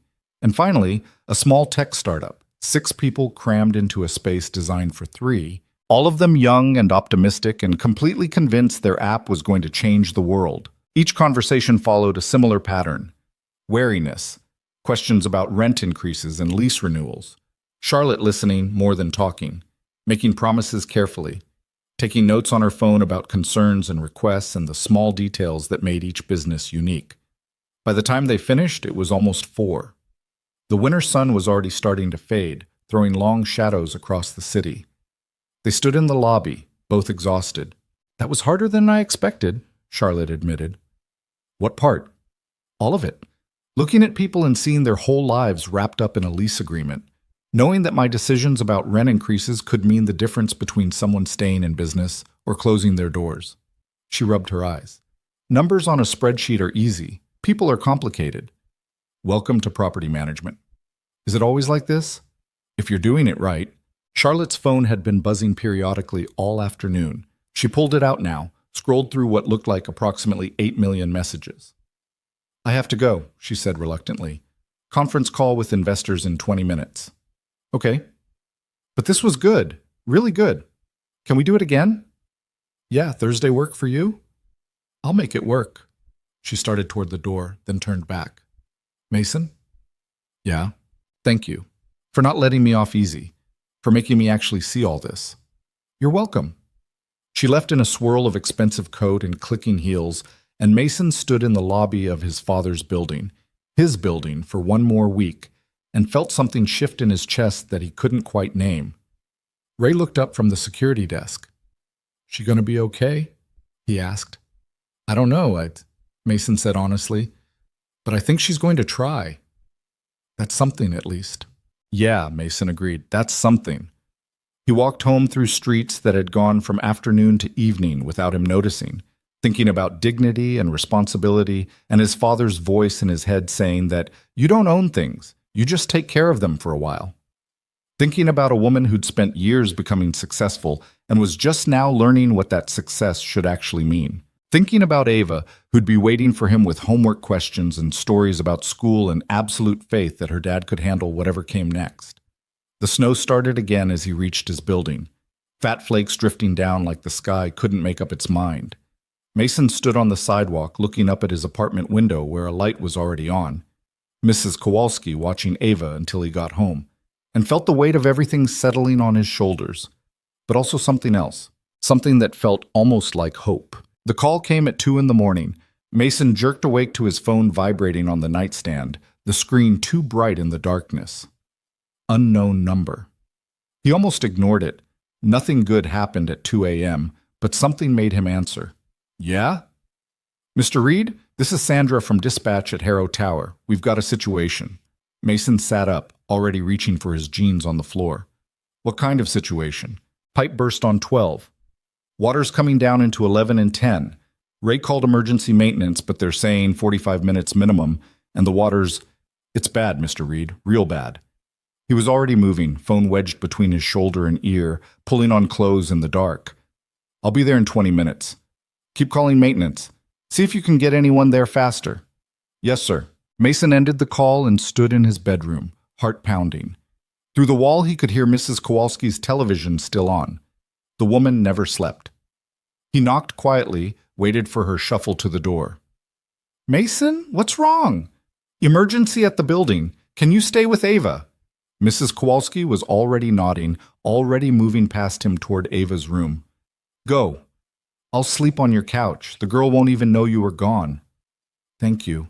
He grabbed his keys and wallet, stopped at Ava's door just long enough to see her sleeping peacefully, penguin stuffed animal clutched to her chest. Then he was out the door and down the stairs and into his truck that protested starting in the cold. The drive downtown was empty streets and red lights he barely stopped for. His mind was running through scenarios. How bad was the burst? Which tenants were affected? What kind of damage were they looking at? 12 was mostly commercial. 11 and 10 were residential. People sleeping in their apartments while water poured through their ceilings. He made it in 18 minutes. The lobby was chaos. Ray at the security desk on 3 phones at once, his usual calm replaced by controlled urgency. A woman in pajamas and a winter coat clutching a cat carrier and crying. 2 guys from 11 standing in wet socks, their expressions shell-shocked. And water running from the elevators, pooling on the marble. Security trying to contain it with towels that were already soaked through. Mr. Reed, thank God. Ray's relief was visible. Maintenance is still 20 minutes out. The shutoff valve for that section is stuck, and we can't... Where's it coming from? Utility closet on 12. Frozen pipe finally gave up. Mason was already moving toward the stairs. Call everyone on 10 and 11. Get them out if they're not out already. And someone get industrial fans up here before this marble warps. He took the stairs 2 at a time, his boots echoing in the concrete stairwell. 12 was worse than he'd imagined. Water was running down the hallway like a river, pouring from under the utility closet door. He could hear it inside. That particular sound of water under pressure finding freedom. Mason tried the door. Locked. Of course it was locked. He pulled out his phone, called the super's emergency line. Voicemail. He tried the property manager. Same thing. Everyone asleep or ignoring their phones or just gone. He looked at the door, looked at the water, made a decision. The kick took 3 tries. His shoulder would hurt tomorrow, but the door frame splintered and he was in, water immediately soaking his jeans to the knee. The pipe had split along a seam, spraying water in an arc that was hitting the far wall with enough force to dent the drywall. The shutoff valve was right where it should be. Mason waded over, grabbed it, pulled. Nothing. He pulled harder, putting his back into it, the metal cold and stubborn under his hands. The valve had probably been closed once 5 years ago and never moved since. He pulled until his hands hurt, until he thought something might break. The valve or his grip. He wasn't sure which would go first. Then it moved. Just a fraction. Then more. Then suddenly it was turning and the water pressure dropped and the spray became a stream, became a drip, became nothing. Silence except for water still running out the door and his own breathing harsh in his ears. Mason stood in ankle-deep water in a utility closet at 2:30 in the morning and laughed. Just a short, breathless sound that wasn't really funny, but what else could you do? His phone rang. Charlotte. I heard, she said without preamble. How bad? Bad. Pipe burst on 12, flooded down into 2 residential floors. How did you... Ray called me. I'm 10 minutes away. You don't need to... I'm already in the car, Mason. Is the water stopped? Yeah, just now. Good. I'm bringing my contractor and a claims adjuster. And just hold on, I'm coming. She hung up before he could argue. Mason waded back out into the hallway where water was still spreading, finding every low point in the old floor. He started knocking on doors, checking offices, making sure everyone was out. Most were empty. It was the middle of the night on a Tuesday. But the law office at the end was occupied. And when he opened the door, he found a young guy at a desk surrounded by files, headphones on, completely oblivious. Hey! The guy jumped, pulled out his headphones. What the... Water main break. You need to get out. Now. But I have a brief due tomorrow, and now. Something in Mason's tone got through. The guy grabbed his laptop and ran. By the time Mason made it back downstairs, Charlotte was there. She'd thrown on jeans and a sweatshirt that might have been the most casual thing he'd ever seen her wear. Her hair was pulled back in a messy ponytail, no makeup, just a woman who'd rolled out of bed and driven across the city because her building was flooding. Except it wasn't her building yet. Wouldn't be for another 5 days. But she was here anyway. Show me, she said. He showed her. The utility closet, the water damage. The residential units where ceiling tiles had collapsed and carpet was soaked through, and people's lives had been disrupted by something as simple and catastrophic as frozen water finding a weak point. Charlotte walked through it all, her face getting tighter with each new discovery. Behind her came a man in Carhartt overalls who Mason assumed was the contractor, and a woman in a business suit despite the hour who was definitely the insurance adjuster. 12 units affected, the adjuster was saying, her voice crisp and professional. 6 residential, 6 commercial. We're looking at significant remediation costs, carpet replacement, drywall repair, potential mold mitigation. How much? Charlotte asked. Rough estimate? 60 to 80,000. Maybe more depending on what we find once we open up the walls. Charlotte didn't flinch. Do it. Whatever needs to be done. And I want temporary housing arranged for the residential tenants by tomorrow. Hotel rooms, corporate apartments, whatever. They're not living in water damage while we fix this. Ms. Bennett, the closing isn't for another week. Technically, this is still Mr. Reed's. I don't care about technically. These are people and they need help. Make it happen. The adjuster nodded and disappeared to make calls. Charlotte turned to Mason. You look exhausted. I'm fine. You're soaked and shivering and you kicked down a door. She gestured at his shoulder, which he'd been trying not to favor. Did you hurt yourself? It's nothing. Mason, I said I'm fine. They stared at each other in a flooded hallway at 3 in the morning, both too tired and too stubborn to back down. Finally, Charlotte sighed. At least get some coffee. There's a 24-hour place 2 blocks over. I'll handle things here. It's my building. For 5 more days. After that, it's mine, and this is practice. She softened slightly. Please. You got the water stopped. You got people out. Let me take it from here. Mason wanted to argue, wanted to stay and oversee everything because that's what his father would have done. But his shoulder hurt and his jeans were soaking wet, and he was so tired he could barely think straight. 1 hour, he said. Then I'm back. Deal. He walked out into the December cold that felt good against his flushed face. The 24-hour diner Charlotte mentioned was exactly where she said, all fluorescent lights and tired waitresses and the smell of coffee that had been sitting too long. Mason slid into a booth, ordered coffee and eggs he didn't really want, but his hands needed something to do. His phone buzzed. Text from Mrs. Kowalski. Girl's still sleeping. Take your time. Another from Ray. Miss Bennett's got a whole team here. Never seen anyone move this fast at 3 a.m. Mason stared at that second message for a long time. He'd assumed Charlotte's offer to help was performative, corporate responsibility theater, the kind of thing executives said in meetings but delegated to subordinates when actual work was required. But she was there, in jeans and a sweatshirt, coordinating contractors and insurance adjusters and emergency housing at 3 in the morning for a building she didn't even own yet.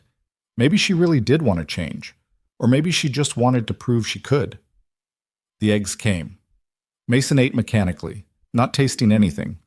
Through the window, he could see snow starting again, those small, dry flakes that meant the temperature was dropping. Bad news for any other pipes that might be on the edge. His phone rang. Not Charlotte this time, his sister. Do you know what time it is? He answered. Do you know you're all over the building's emergency contact list, and I got 3 calls asking if you were okay? Emma's voice was sharp with worry. What happened? Pipe burst. I'm handling it. Handling it how? Mason, you look like hell. You can't see me. I can hear you. You sound like hell. Are you sleeping? Are you eating? Are you... Emma, I'm fine. You're not fine. You haven't been fine since Sarah died, and now you're selling Dad's building and dealing with emergencies at 3 a.m., and I have to go. Mason, he hung up, felt immediately guilty. Emma meant well. She always meant well. But he didn't have energy for her particular brand of concerned hovering right now. The waitress refilled his coffee. Mason wrapped his hands around the mug and stared at nothing. The truth was, Emma was right. He wasn't fine. Hadn't been fine for 3 years, just good at pretending. Good at getting up every morning and making Ava breakfast and going to work and handling whatever crisis came up and falling into bed exhausted enough that he didn't have time to think about how not fine he actually was. Selling the building was supposed to make things easier. Give him breathing room. Let him focus on just being Ava's dad instead of juggling property management and construction work and the constant low-level panic that he was failing at everything. But sitting in this diner at 3:30 in the morning, wet jeans going stiff with cold, shoulder throbbing from kicking down a door, this didn't feel easier. This felt like everything was changing and he had no control over any of it. His phone buzzed again. Charlotte, contractors say they can start remediation at 6 a.m. All displaced tenants have hotel rooms arranged. You should go home. Get some sleep. He typed back, coming back now. You said 1 hour. It's been 45 minutes. Close enough. Mason, I'm coming back. He paid and walked out into cold that bit at his wet clothes. The walk back to Harrow Tower felt longer than it should. His shoulder was definitely going to bruise. His boots squelched with water that had soaked through to his socks. But he kept walking. The lobby had been transformed. The water was mostly contained now, fans running loud enough to make conversation difficult. The maintenance crew had finally shown up, better late than never, and were working with Charlotte's contractor on damage assessment. Charlotte stood in the middle of it all, phone to her ear, managing 3 conversations at once with the kind of multitasking that would be impressive if it wasn't also slightly terrifying. She saw Mason come in and held up a finger. 1 minute. He waited, watching her work. The way she spoke to the contractor was different than how she spoke to the insurance company was different than how she spoke to the displaced tenant she was clearly on the phone with now. Adjusting her tone, her approach, her entire demeanor to match what each situation needed. It was manipulation, maybe. Or maybe it was just competence. I'm so sorry for the disruption, Mrs. Chen. Yes, the Marriott on Michigan Avenue.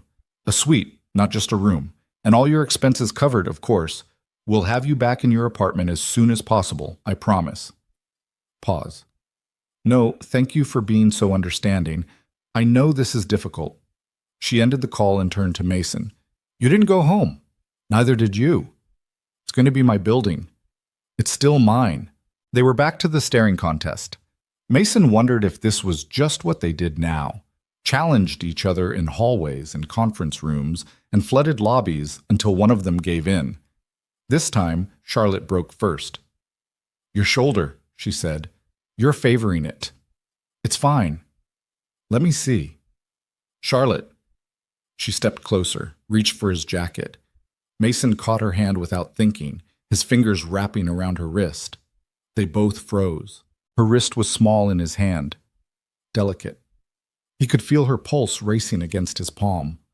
"Sorry," he said, letting go. Reflex. "It's okay." But she was looking at him differently now, like she was seeing something she hadn't noticed before. The moment stretched out, made awkward by the noise around them and the exhaustion pressing down and whatever had just passed between them that neither one wanted to acknowledge. Ray appeared at Charlotte's elbow, breaking the tension. "Miss Bennett, the contractor needs you upstairs." "Right. Yes, of course." She glanced at Mason once more. "Are you staying?" "For a while." "Okay. I'll be on 12 if you need me." She left. Mason stood in the lobby feeling like he'd just dodged something he couldn't quite name. The next several hours blurred together. Contractors coming and going, insurance documentation, calls to tenants. The sun came up pale and weak through the lobby windows, not really changing anything except making the mess more visible in daylight. Somewhere around 7, Charlotte came back downstairs looking more exhausted than Mason had ever seen her. She'd gotten her sweatshirt wet somehow, and her hair was falling out of its ponytail, and there was drywall dust on her cheek. "Damage is contained," she said. "Contractors are starting remediation. All tenants are taken care of. I think we're okay." "You did good," Mason said. "We did good." "No. This was you. You didn't have to be here. Could have let it be someone else's problem for 5 more days." Charlotte sat down on one of the lobby benches, not caring that her jeans were already filthy. "That's not how I want to do things anymore. Even at 3 in the morning? Especially at 3 in the morning. That's when you find out who someone actually is. Not in meetings or negotiations. In the middle of the night when something breaks, and you have to choose whether to show up or not." Mason sat down next to her. Not too close, just 2 tired people on a bench in a lobby that smelled like wet carpet and industrial fans. "My father used to say something like that," he said. "That character is what you do when nobody's watching." Smart man. He was, until his heart gave out in a utility closet fixing a light fixture he could have hired someone to fix. Charlotte was quiet for a moment. "Do you resent him for that? For working himself to death?" "Sometimes. Most times I just miss him." Mason rubbed his face. "He left me this building, and I've spent 5 years feeling like I didn't deserve it. Like I was just keeping it warm until someone who actually knew what they were doing came along. And now someone has." "Now someone has," he agreed. "And I'm terrified you're going to turn it into something he wouldn't recognize." The honesty surprised him, but it was too late to take it back. Charlotte didn't look offended, just thoughtful. What would he want it to be? Profitable enough to maintain, fair enough to be proud of, useful enough to matter. Mason gestured at the lobby, the building, everything.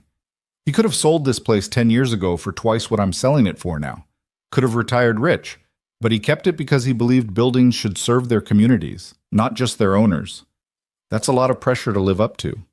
Yeah, it is. They sat in silence while around them the building woke up to the crisis. Early morning tenants arriving for work and being redirected. Contractors hauling equipment.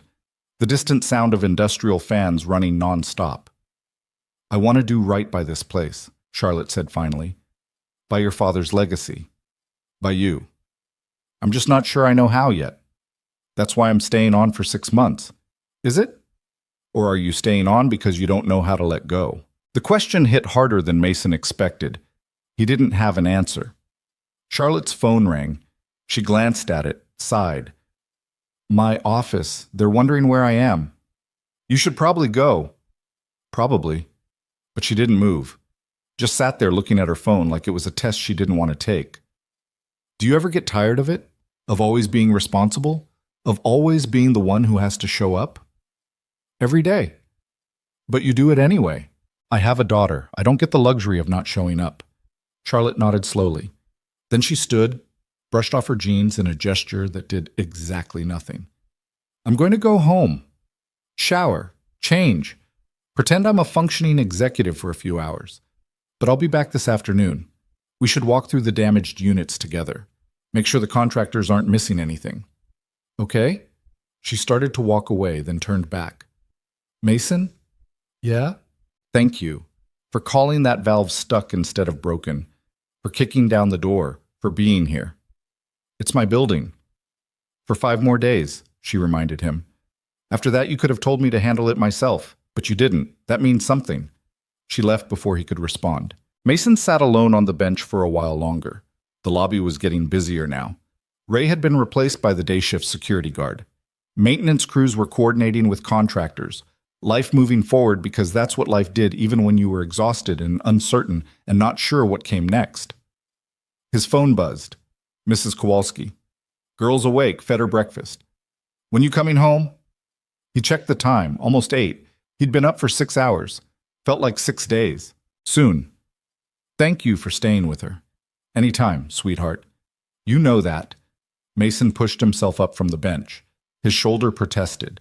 His jeans had finally dried, but now they were stiff and uncomfortable. He needed sleep and a shower and about 12 hours to process everything that had happened since the call at 2 a.m. But first he needed to go home and be Ava's dad. Make her lunch. Help with homework. Pretend that everything was normal and fine and that he had any idea what he was doing. The walk home was quiet. Chicago waking up around him, people heading to work, the city reset overnight into something that looked the same but felt different somehow. When he opened his apartment door, Ava launched herself at him with the force of a very small cannonball. Daddy, Mrs. K said there was an emergency. Was it scary? Did you save people? Mason caught her, lifted her despite his protesting shoulder, held her close. She smelled like maple syrup and childhood and everything that mattered. It wasn't scary, he lied. Just a broken pipe. But we fixed it. Like how you fixed my bike? Kind of like that, yeah. You're a good fixer, Daddy. He set her down, ruffled her hair. Mrs. Kowalski was standing in the kitchen doorway, her expression knowing. Long night? She asked. Long night, he confirmed. Go sleep. I'll take her to school. You don't have to... Go. Sleep. Before you fall over. Mason didn't have energy to argue. He thanked her, kissed Ava goodbye, and stumbled to his bedroom where he collapsed on top of the covers, still wearing his stiff jeans and damp boots. He was asleep in seconds. When he woke up, it was 2 in the afternoon, and his phone was full of messages. From Charlotte updating him on the contractors. From the insurance company asking for documentation. From his sister asking if he was okay. From tenants thanking him for responding so quickly. And one from a number he didn't recognize. This is Mrs. Patterson from the flower shop. Heard about last night. You're a good man like your father was. The building's lucky to have you both. Mason read that message 3 times. Then he got up, showered, changed into clean clothes, and headed back downtown because apparently he couldn't stay away even when he tried. Charlotte was already there when he arrived. She'd changed too, back to business casual, hair fixed, makeup in place. But there was something different about how she moved through the building. More careful, more aware. Like she was seeing it for the first time even though she'd been here dozens of times before. They walked the damaged units together, 10 and 11, where water had turned ceilings to mush and ruined carpet and turned people's homes into construction zones. Charlotte took notes on everything, not just the physical damage, but the personal stuff. Family photos that had gotten wet, a kid's homework ruined, an elderly man's medication that needed to be retrieved before mold remediation began. We need to do better than hotel rooms, she said in one particularly damaged unit. We need to help them actually live, not just exist in temporary housing. That's going to be expensive. I don't care, these are people's homes. They checked on the commercial units next. The law office where the young associate had been working late was fine, far enough from the water. But an architecture firm on 10 had lost equipment and files and was looking at weeks of recovery. Charlotte spent an hour with the firm's owner, a woman in her 50s who was trying very hard not to cry. We have insurance, the woman kept saying. We'll be fine. It's just, we have a pitch next week for the biggest project we've ever bid on, and now... What do you need? Charlotte asked. I'm sorry? To make that pitch, what do you need? Temporary office space, probably, equipment, somewhere to work while our space gets fixed. Charlotte pulled out her phone, made 2 calls, and within 15 minutes had arranged for the architecture firm to use an empty suite on 15 until their space was ready. The woman stared at her. You're just giving us space? I'm renting it to you for $1 a month until you're back in your office. That work? Yes. Thank you. I don't know what to say. Say you'll nail that pitch. Mason watched this exchange from the doorway. Watched Charlotte being exactly what the building needed in that moment. Not a landlord extracting maximum value, but someone who understood that helping people succeed was how you built something that mattered. When they left the architecture firm, Charlotte looked drained. That was good, Mason said. That was expensive. My CFO is going to have a stroke when he sees this month's numbers. But it was still good. Yeah. She smiled, tired but genuine. It was. They grabbed coffee from the lobby cafe. Real coffee, not the stuff from Marty's that tasted like nostalgia and regret. Sat at one of the small tables while around them the building hummed with activity. So, Charlotte said, 5 days until closing. 5 days. You nervous? Terrified. Me too. They sat with that admission. 2 people about to complete a transaction that would change both their lives in ways neither could quite predict. Can I ask you something? Charlotte said. Sure. Why are you really staying on as a consultant? And don't say it's about protecting your father's legacy or making sure I don't screw up. What's the actual reason? Mason thought about lying, about giving her the corporate answer that would sound good and mean nothing. But they'd been up together at 3 in the morning, fighting water and exhaustion, and he owed her more than that. I don't know how to not be connected to this building, he said. It's been my whole adult life, my father's whole life. And when I sell it, I'm supposed to just, what? Walk away? Pretend it doesn't matter anymore? I can't do that. I don't know how. So you're staying because you're not ready to let go. Yeah, I guess I am. Charlotte nodded like she understood. That's honest. I appreciate honest. Your turn. Why did you really show up at 3 a.m.? You could have sent your property manager, could have handled it in the morning. Why come yourself? She was quiet for a long time. Because I wanted to prove something. To you, to myself. That I'm not just... She gestured vaguely. That I'm not just someone who shows up for meetings and signs checks. That I can actually do the work. Be the kind of owner this place deserves. You proved it. Did I? You were there. You made decisions. You helped people. Yeah, you proved it. Charlotte looked at him over her coffee cup, something complicated in her expression. It's strange. A week ago, I would have handled that pipe burst completely differently. Called my property manager, let them coordinate everything. Shown up in the morning to review damage reports, stayed removed. What changed? You made me look at that flower shop owner, and the lawyer, and all those people whose lives exist in this building. Made me see them instead of just seeing units and rent rolls. She set down her cup. It's harder this way, caring about them. It would be easier to just run the numbers and make decisions based on profit margins. Easier isn't always better. No, it's not. Around them, the cafe was filling up with the late afternoon crowd. Office workers grabbing caffeine for the final push to 5 o'clock. A couple of students with laptops and textbooks. The normal pulse of a building full of people living their lives. Mason's phone buzzed. Text from Ava. Did you fix everything?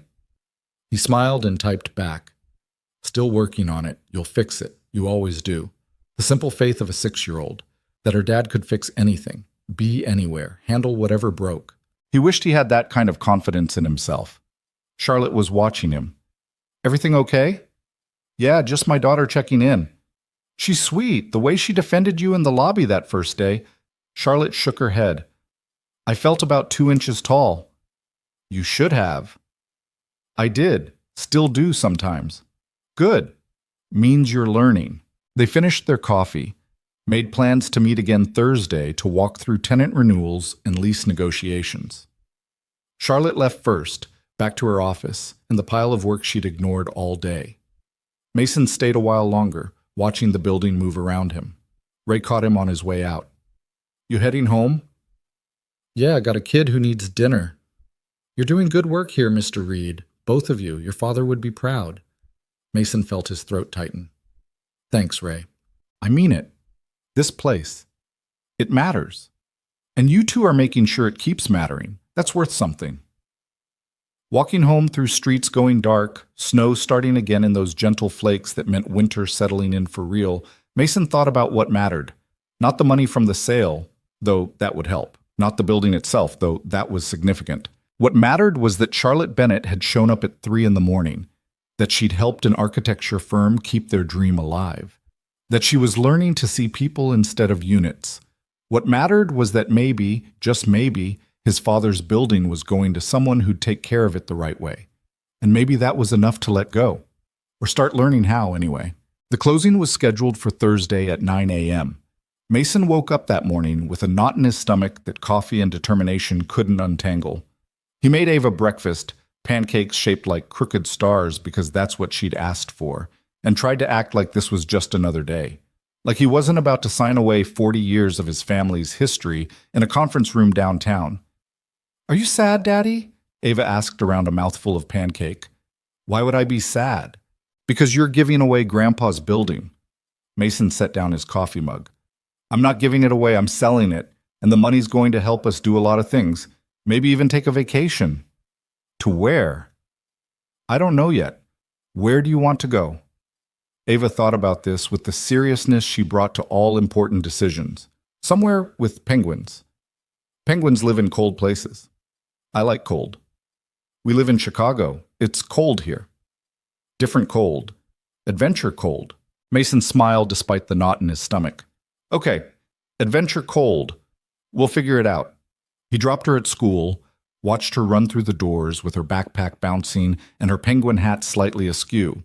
Then he drove downtown through morning traffic that moved like sludge, his hands tight on the steering wheel. The law firm handling the closing was on the 30th floor of a building 3 blocks from Harrow Tower. Mason arrived 20 minutes early and sat in the waiting area trying to breathe normally. The receptionist offered him coffee he didn't want. Business news played on a mounted television with the sound off. Everything felt surreal. Charlotte arrived at 8:50, flanked by 2 lawyers and her CFO, a thin man in his 40s who looked at Mason like he was a problem that needed solving. She was back to full corporate armor, tailored suit, perfect hair, the kind of makeup that suggested effort while looking effortless. But when she caught Mason's eye, something in her expression softened. You ready? She asked. No. Me neither. Her CFO cleared his throat. Ms. Bennett, we should review the final documents before... I've reviewed them 3 times, David. I'm good. Charlotte dismissed him with a look that sent him scurrying toward the conference room. She sat down in the empty chair next to Mason. How are you actually doing? She asked quietly. I feel like I'm about to make a huge mistake. You're not. How do you know? Because I've spent the last week learning what this building means. To you, to your father, to everyone who depends on it. And I'm going to take care of it. I promise. Mason wanted to believe her.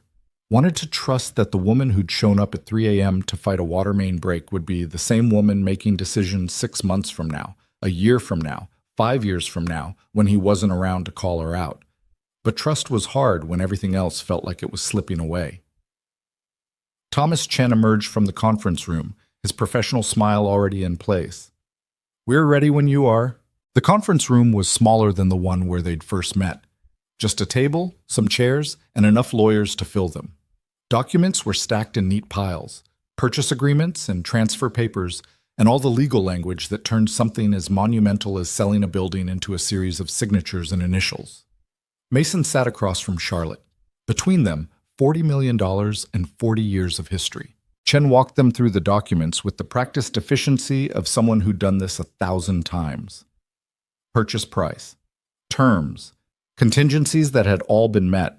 The property inspection that had found minor issues all resolved. The title search that had come back clean. Everything was in order. Everything was perfect. And Mason felt like he was drowning. He signed where they told him to sign. Initialed where they told him to initial. Listened to explanations he barely processed about escrow and wire transfers, and when exactly the building would officially change hands. Across the table, Charlotte did the same. Her signatures were quick and confident. She barely glanced at documents her lawyers had probably already explained 17 times. This was easy for her. Just another acquisition, another property added to her portfolio. Except she kept looking at him, checking in with her eyes even when her hands were signing contracts, making sure he was okay, even though there was nothing she could do if he wasn't.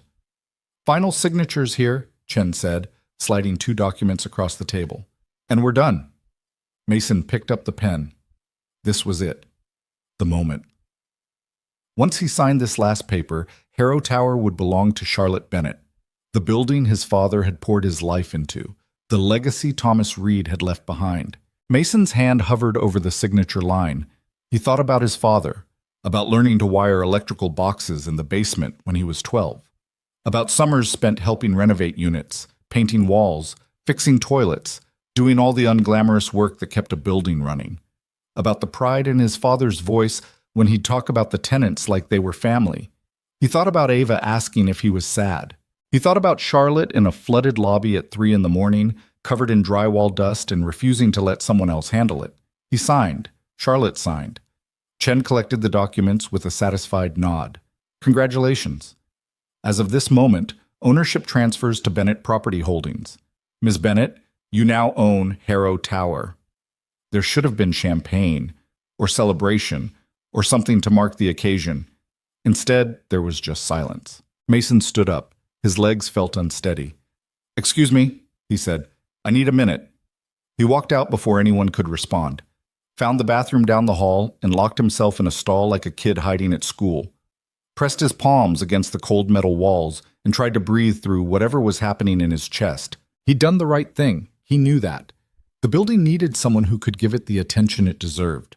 Someone who wasn't trying to balance it with a construction business and single parenthood and the constant exhaustion of just barely keeping everything together. Charlotte could do that, would do that. But right now, in this bathroom stall, all Mason felt was loss. A knock on the bathroom door. "Mason?" Charlotte's voice. "I'm fine," he called back. "You're not, and that's okay." He heard her come in, heard the door swing shut behind her. She shouldn't be in here. This was the men's room, but apparently she didn't care. "Can you give me a minute?" Mason asked. "No." He unlocked the stall door. Charlotte was leaning against the sink, arms crossed, watching him with an expression that was part concern and part understanding. "This is weird," he said. "You being in here." "I've done weirder." She paused. That sounded wrong. Despite everything, Mason almost laughed. "You think?" "I meant in business. I've done weirder things in business. That's not actually better." Now she did smile, just a little. "Fair point." Mason went to the sink, ran cold water, splashed it on his face. The reflection looking back at him was tired. Older than 32 had any right to look. "I thought I was ready," he said. "Thought I'd made peace with this. And now? Now I feel like I just gave away the only thing my father left me that actually mattered." Charlotte was quiet for a moment. "Can I tell you something? When my mother died, she left me exactly $437 and a Bible with her name written inside. That's it. Her entire estate. And I remember sitting at her funeral thinking that I'd failed her, that I'd spent so much time building my career and proving I could succeed that I'd barely seen her the last 2 years of her life." Mason looked at her reflection in the mirror. "The money doesn't matter," Charlotte continued. "The building doesn't matter. What matters is what you do with what you're given. Your father gave you a building and you kept it running. You took care of people. You showed up at 3 in the morning when pipes burst. That's not nothing, Mason. That's everything." "But now it's yours. Now it's mine," she agreed. "And I'm going to take care of it because you taught me how. Because you showed me what it means to see people instead of profit margins. Because your father's legacy isn't the building itself. It's the way you learn to treat people with dignity. That doesn't transfer with the deed. You take that with you." Mason turned around, leaned back against the sink. "When did you get so wise?" "About a week ago when a construction worker in a coffee-stained jacket called me out for being a terrible person." "I never said you were terrible." "You didn't have to. Your daughter did." They stood in the bathroom that smelled like industrial soap and air freshener, and Mason felt something shift in his chest. Not the knot untangling completely, but loosening, just enough to breathe. "Thank you," he said. For what? For showing up, for giving a damn, for being someone I can trust with this. Charlotte pushed off from the sink. Come on, we should get back before they think we're doing something inappropriate in here. We are in the men's room. Details. They walked back to the conference room where lawyers were packing up documents and Charlotte's CFO was typing furiously on his phone. Chen looked relieved when they appeared. Everything all right? He asked. Everything's fine, Charlotte said. Just needed to discuss some transition details. Of course. Well, unless there are any other questions, I think we're concluded here. Handshakes all around. Congratulations that felt hollow. Charlotte's team filing out with their briefcases and their phones, and their certainty that they'd just completed a successful acquisition. Mason was the last to leave. He paused at the door, looked back at the conference room where he'd just signed away his father's legacy, and felt that loosening in his chest expand into something that almost felt like peace. Charlotte was waiting for him in the hallway. Buy you lunch? She asked. Shouldn't you be getting back to your office? Probably, but I'm playing hooky. Come on, I know a place. The place she knew turned out to be a hole-in-the-wall Thai restaurant tucked between a dry cleaner and a currency exchange. The kind of spot you'd walk past 100 times without noticing. Inside it was small and cramped, and the menu was written on a chalkboard in handwriting so messy it was barely legible. This is your place? Mason asked. I used to come here when I was in grad school, working 3 jobs, taking out loans I'm still paying off, eating pad thai that cost $4 because it was all I could afford. Charlotte slid into a booth that had duct tape holding the vinyl together. I haven't been back in probably 5 years. Why today? Because today feels like it should be marked somehow. And champagne in a boardroom wasn't right. This felt right. A woman emerged from the kitchen, tiny, probably 60, with gray hair and an apron covered in stains. Her face lit up when she saw Charlotte. Charlotte Bennett, I thought you were dead. Charlotte laughed. Hi, Mrs. Somchai. You disappear for 5 years, I assume dead. But no, you just become too fancy for my restaurant. I'm not too fancy. I've just been busy. Too busy for pad thai? That's too busy. Mrs. Somchai turned her attention to Mason. Who's this? Boyfriend? Business associate? Charlotte said quickly. Business associate. Mrs. Somchai made a face like she didn't believe that for a second. Fine. What do you want to eat? They ordered pad thai for Charlotte, drunken noodles for Mason, spring rolls to share. Mrs. Somchai disappeared into the kitchen, muttering something in Thai that probably wasn't complimentary. She seems nice, Mason said. She's terrifying, but her food is incredible. They sat in the booth with its duct-taped vinyl and wobbly table, and for the first time since signing the papers, Mason felt himself relax. Not completely, but enough. So, Charlotte said, you're officially my consultant now. Officially. What happens next? Next, we start the actual work. Lease renewals, tenant relations, making sure your property management team understands that profit isn't the only metric that matters. My CFO is going to love that. Your CFO can deal with it. Charlotte smiled. He really is going to hate you. Good, I'm not here to be liked. Their food arrived in portions that were probably twice what they'd ordered. Mrs. Somchai set down plates with authority. You eat, she commanded. Both of you too skinny. I'm not too skinny, Mason protested. You are skinny. Eat. She disappeared again. Charlotte was already digging into her pad thai with the enthusiasm of someone revisiting a memory. Oh my God, she said around a mouthful. I forgot how good this is. Mason tried his noodles. She wasn't wrong. Whatever Mrs. Somchai was doing in that kitchen, it worked. They ate in comfortable silence for a while. Outside, the lunch rush was picking up. People hurrying past the windows, bundled against the cold, living their lives without knowing that the 2 people in the corner booth had just completed a $40 million transaction. Can I ask you something? Charlotte said. You're going to anyway. What are you going to do with the money? Mason had been thinking about that question for weeks. Pay off my mortgage. Set up a college fund for Ava. Take that vacation she wants to somewhere with adventure cold and penguins. He paused. Save the rest. For emergencies, for the future. For whatever comes next. That's very responsible. I have a kid. Responsible is kind of the job.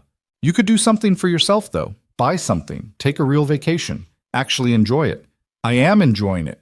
Knowing my daughter's education is covered, that's enjoyment. Charlotte set down her fork. You're a better person than I am. I'm not. I'm just tired of pretending money is the point. What is the point? Mason thought about Ava's face that morning. Her absolute certainty that penguins and Adventure Cold were important. Her trust that he'd figure it out because he always did. The point is being there, he said. Showing up. Making sure the people who depend on you know they can depend on you. Everything else is just, he gestured vaguely. Details. Charlotte was watching him with an expression he couldn't quite read. Your wife. Ava's mother. What happened? The question came out of nowhere but somehow didn't feel intrusive. Just honest. Like she was trying to understand him, and that required knowing the parts he usually kept hidden. Cancer, Mason said. Pancreatic. By the time they found it, it was stage 4. She was gone in 3 months. I'm sorry. Yeah, me too. Mason picked at his noodles. Ava was 3. Barely understood what was happening. Just knew Mommy was sick, and then Mommy was gone, and Daddy was trying to hold everything together while falling apart. How did you do it? I don't know. I just woke up every morning and made breakfast and changed diapers and went to work and came home and read bedtime stories and fell into bed and did it again the next day. Eventually the days turned into weeks, turned into months, turned into 3 years, and here we are. That's not nothing. Feels like nothing sometimes. Charlotte reached across the table, put her hand on his. The gesture was surprising, intimate in a way that had nothing to do with romance and everything to do with human connection. It's not nothing, she said again.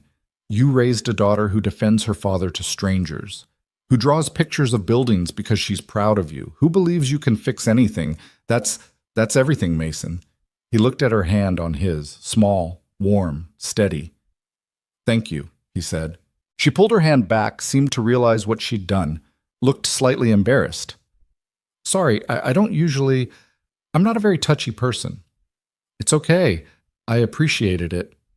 They finished lunch while Mrs. Somchai watched from the kitchen with eagle eyes and an expression that suggested she was still convinced they were dating. When the check came, Charlotte grabbed it before Mason could. My treat, she said. We're celebrating. Celebrating what? New beginnings, second chances, really good pad thai. She left cash on the table and stood. Come on, I want to show you something. They walked back toward Harrow Tower through streets that had warmed up slightly. The sun was actually visible today, weak but present, trying its best to cut through Chicago winter gray. Charlotte led him to the building and up to the 40th floor, the same conference room where they'd first met. The same floor-to-ceiling windows with the same view of the city, but something was different. On the wall behind where she'd sat that first day was a framed photograph, black and white. A construction worker, young, maybe late 20s, standing in front of a modest office building. He was smiling at the camera, hard hat in hand, pride evident in his stance. Mason's breath caught. Where did you get that? Ray had it. Said your father kept it in his office. It's from when he first bought this building. Before the renovations. Before everything. Charlotte stood next to him, both of them looking at the photograph. I wanted it here, as a reminder. Of what? That buildings are built by people. For people. That the numbers and the deals and the profit margins, all of that is secondary to the humans involved. She turned to look at him. That's what you've been trying to teach me, what your father understood.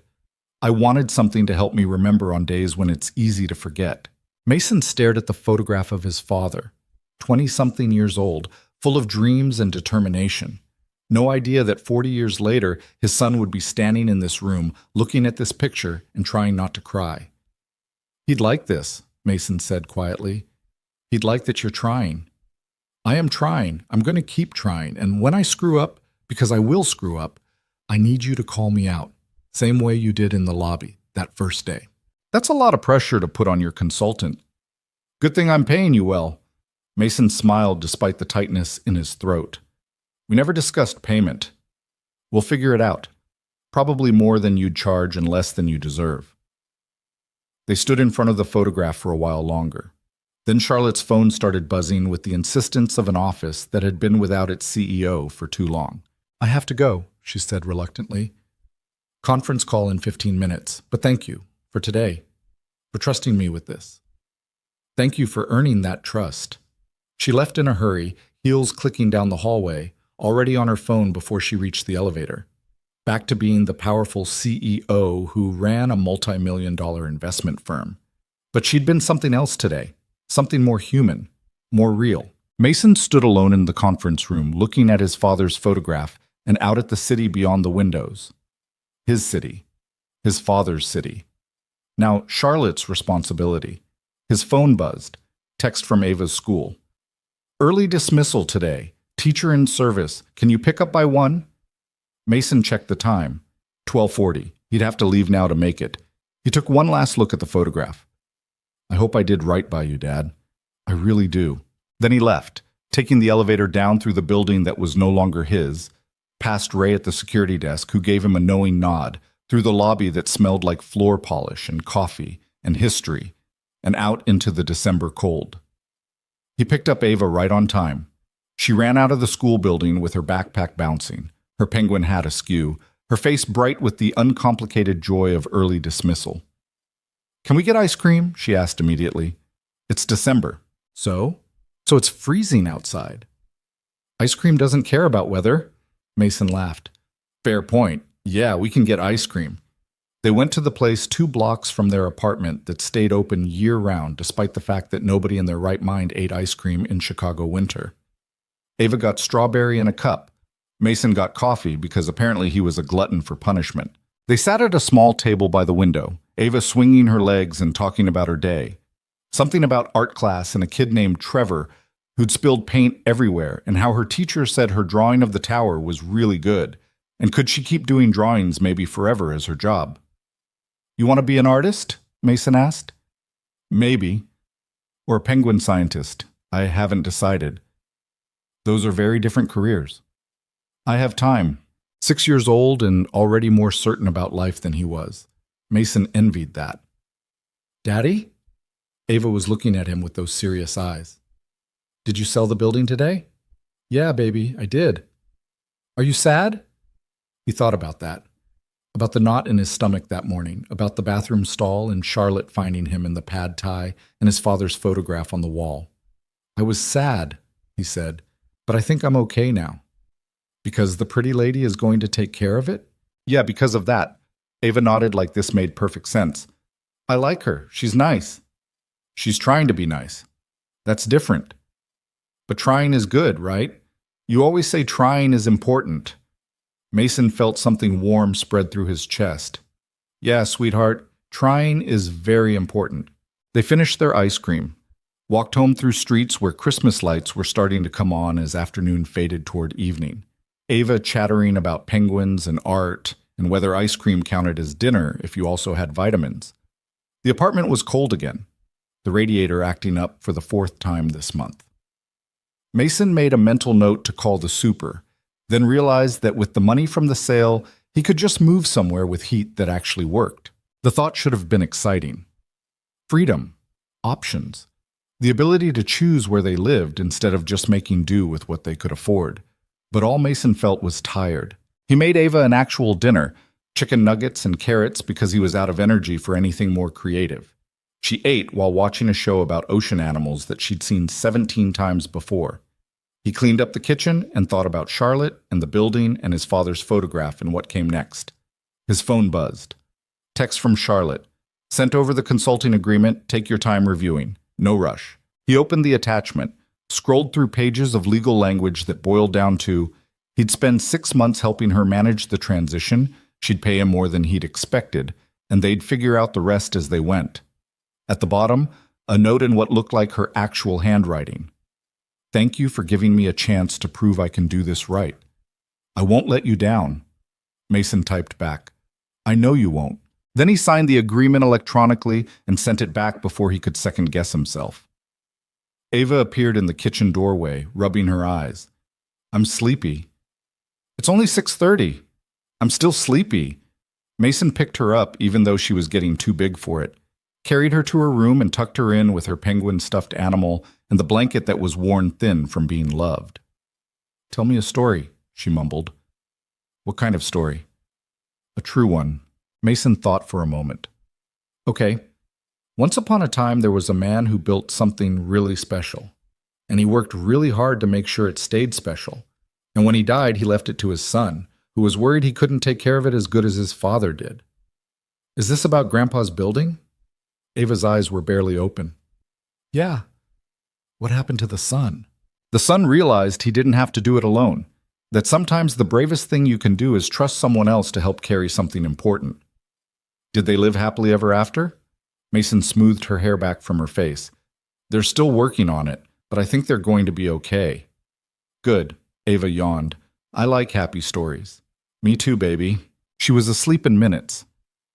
Mason sat on the edge of her bed watching her breathe, this small human who'd become his entire world, and felt the weight of the day finally settle on his shoulders.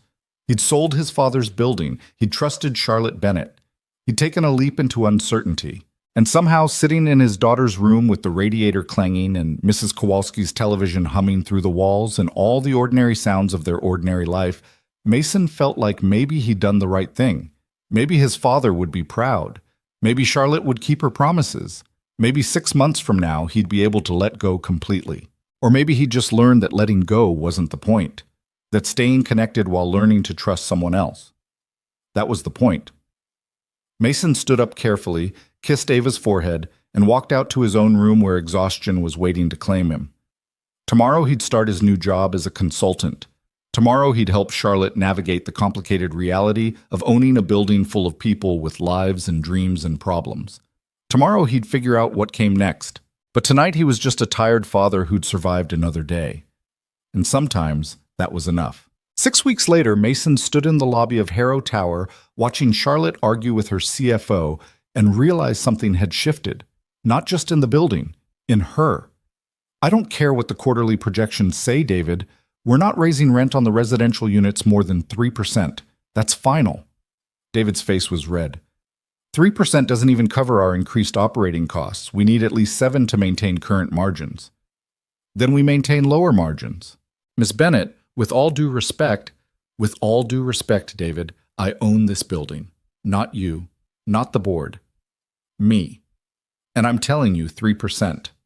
Charlotte's voice was steel wrapped in silk. If you can't work within that parameter, I'm happy to find a CFO who can. David opened his mouth, closed it, nodded stiffly, and walked away muttering something about unrealistic expectations. Charlotte turned to Mason. Too harsh?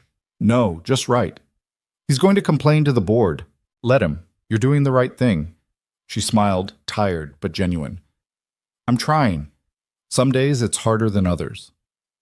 The last 6 weeks had been a masterclass in controlled chaos. Charlotte learning the building's rhythms. Mason teaching her which tenants needed gentle handling and which ones responded better to directness. Together they'd navigated 2 more minor emergencies, renegotiated a dozen leases, and fired a property manager who'd been skimming maintenance fees for 3 years. It hadn't been smooth. Charlotte still defaulted to spreadsheet thinking sometimes. Still had to catch herself before making decisions based purely on profit. Still struggled with seeing people instead of units. But she was trying, really trying. And slowly the building was responding. You have time for coffee? Charlotte asked. Always. They walked to Marty's because that had become their routine. Thursday mornings, coffee and pie, and honest conversations about what was working and what wasn't. Marty looked up when they entered, his weathered face creasing into something almost like a smile. The usual? He called. Please, Charlotte said, sliding into their regular booth. Their regular booth. When had that happened? When had this become a routine instead of an obligation? Marty brought coffee and 2 slices of apple pie without asking. Charlotte had stopped protesting the pie 3 weeks ago. Now she just ate it and occasionally admitted it was good. So, she said, wrapping her hands around her mug, I got the proposal from Mrs. Patterson. Mason had helped Mrs. Patterson draft it, a request for a small expansion into the vacant unit next to her flower shop. Nothing major, just enough room to add a workspace and maybe take on an assistant. And? He asked. And I approved it. Rent stays the same. She just gets more space. Charlotte took a sip of coffee. David nearly had a stroke when I told him. David needs to relax. David needs to understand that not everything is about maximizing profit. You really have changed, Charlotte looked at him over her mug. You sound surprised. I am, a little. Most people don't actually change, they just get better at pretending. Is that what you think I'm doing? Pretending? Mason considered that. No, I don't think you're pretending. I think you're fighting against every instinct you developed over 10 years of climbing corporate ladders. And some days you win that fight, and some days you don't. But you keep fighting. That's exhausting. Yeah, change usually is. They sat with that for a moment. Outside, snow was falling again. It had been snowing on and off for 2 days. The city was buried under 6 inches of white that had already turned gray from car exhaust and foot traffic. Ava's school called, Mason said. Winter concert is next week. She's singing a solo. That's great. She wants you to come. Charlotte's eyebrows rose. Me? She likes you, talks about you all the time. The pretty lady who owns Daddy's building and who's trying really hard to be nice. Trying really hard. That's quite the endorsement. It's better than what she said about you 6 weeks ago. What did she say 6 weeks ago? That you were mean and you made me sad. Charlotte winced. Kids are brutal. Kids are honest. There's a difference. So she thinks I'm trying now. That's progress. It is. So will you come to the concert? Charlotte pulled out her phone, checked her calendar, frowned. I have a meeting with investors that afternoon. Okay. But I can move it. She was already typing. What time? 7. At the school auditorium. I'll be there. Mason felt something warm settle in his chest. You don't have to. I know, but I want to. Charlotte set down her phone. Ava defended you to a stranger when I was being terrible. The least I can do is show up when she sings. She'll be thrilled. Don't tell her yet. I don't want to disappoint her if something comes up. Nothing's going to come up. You don't know that. I do, because you just moved a meeting with investors. That's not something you do lightly. Charlotte was quiet for a moment. No, it's not. They finished their coffee. Charlotte paid like she always did, leaving extra because Marty's prices hadn't changed since 1987, and she felt guilty about it. They walked back to the tower through snow that was getting heavier, the kind that meant the city would slow down and schools would maybe close tomorrow, and everyone would pretend to be surprised even though this was Chicago in December. Ray was at the security desk dealing with a delivery. He waved as they passed. Mr. Reed, Ms. Bennett, package came for you, Ms. Bennett. I signed for it. Thanks, Ray. They took the elevator up. Charlotte got off on 40 to deal with whatever crisis her office had manufactured in her absence. Mason continued to 12, where he was meeting with the new property manager about the heating system. His phone buzzed. Text from Emma. You're ignoring me. He typed back. I'm busy. Too busy to call your sister back? It's been 2 weeks. I'll call this weekend. You said that last weekend. And the weekend before. Mason sighed and hit dial. Emma answered on the first ring. Finally, I was starting to think you'd blocked my number. I wouldn't block you. You would if you could figure out how. Her voice softened. How are you really doing? And don't say fine. I'm okay. That's not fine, but it's also not okay. Try again. Mason looked out the window at the snow. I'm adjusting. The sale went through. Charlotte's doing good work with the building. Ava's happy. I'm keeping busy with consulting. And how do you feel about all that? Like you're trying to therapize me. Someone needs to. You've been holding everything together for 3 years without dealing with any of it. There's nothing to deal with, Em. Sarah died, Dad died. You're raising Ava alone and working 2 jobs, and you sold the building that's been in our family for 40 years. That's a lot of nothing. Mason's jaw tightened. What do you want me to say? I want you to say how you actually feel instead of just powering through like you always do. I feel fine. Mason, I'm in the middle of something.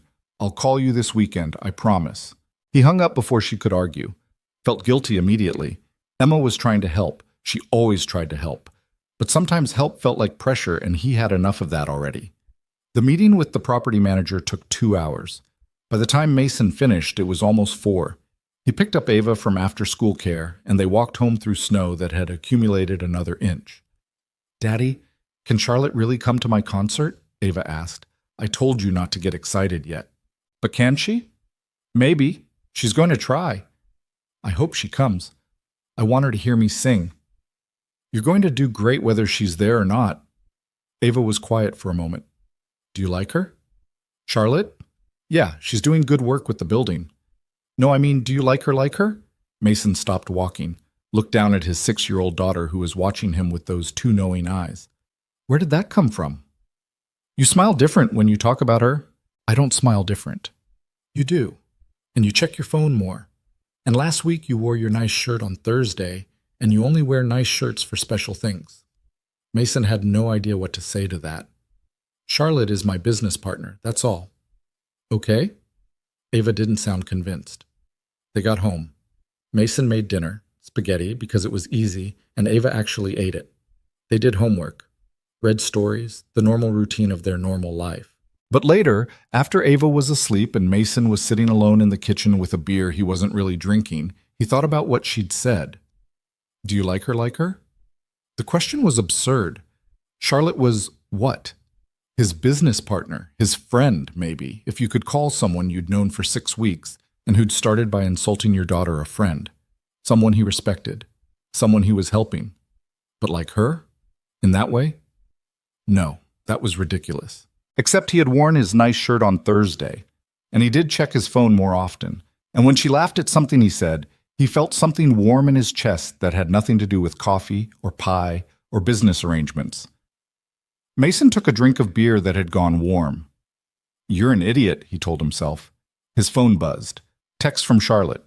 Confirmed for the concert. Moved 3 meetings. Don't make me regret this. He smiled despite himself. Typed back, you won't. Ava's going to be thrilled. What about you? Are you thrilled that my daughter gets to show off for someone she admires? Yeah. I'm thrilled. Good. See you Thursday. Mason stared at that message for longer than he should. Then he set his phone down and finished his warm beer and went to bed without thinking too hard about 6-year-olds who noticed things like different smiles and nice shirts. Thursday arrived cold and clear. The kind of winter day where the sky was blue and painful to look at, and the sun gave light without warmth. Mason dropped Ava at school, went to the tower for a meeting about lease renewals, had lunch with Charlotte where they argued about rent control policies and didn't agree on anything but somehow still enjoyed themselves, then picked up Ava early so she could get ready for the concert. She changed outfits 4 times, argued about whether her penguin hat counted as formal wear, finally settled on a red dress and tights that didn't quite match but she loved anyway. Do I look pretty? She asked, twirling in front of the mirror. You look beautiful. Will Charlotte think so? Charlotte will think you look perfect. They arrived at the school at 6:30. The auditorium was already filling up, parents and grandparents and siblings all packed into seats that were too small and too close together. The stage was decorated with paper snowflakes and a banner that said Winter Wonderland in letters that definitely involved glitter, and probably some crying first graders. Mason found seats near the middle, saved one for Charlotte with his coat, 6:45. No Charlotte. 6:50. Still no Charlotte. Ava kept turning around to look at the entrance. Is she coming? She said she would. But what if she doesn't? Then we'll still have a great time watching you sing. But Ava looked disappointed, and Mason felt anger starting to build in his chest. If Charlotte had blown this off, if she'd let his daughter down after promising... At 6:58, Charlotte rushed through the auditorium doors. She was still in her business suit, her hair slightly messy like she'd been running, her face flushed from cold. She spotted Mason, waved, started making her way down the row. Sorry, she said breathlessly, sliding into the seat he'd saved. Meeting ran long and then traffic was terrible and... Sorry, I made it though. Ava was beaming. You came. Of course I came. I promised. Charlotte smoothed her hair, tried to look composed. You look beautiful, by the way. That dress is perfect. Daddy said you'd think so. Daddy was right. The lights dimmed. A teacher walked on stage to welcome everyone and explain the program. Mason settled into his seat, very aware of Charlotte sitting next to him. Close enough that he could smell her perfume, something subtle and expensive. Close enough that when she shifted, her shoulder brushed his arm. The concert started. First graders singing Jingle Bells off key. Second graders doing a dance to Frosty the Snowman that involved a lot of kids going the wrong direction.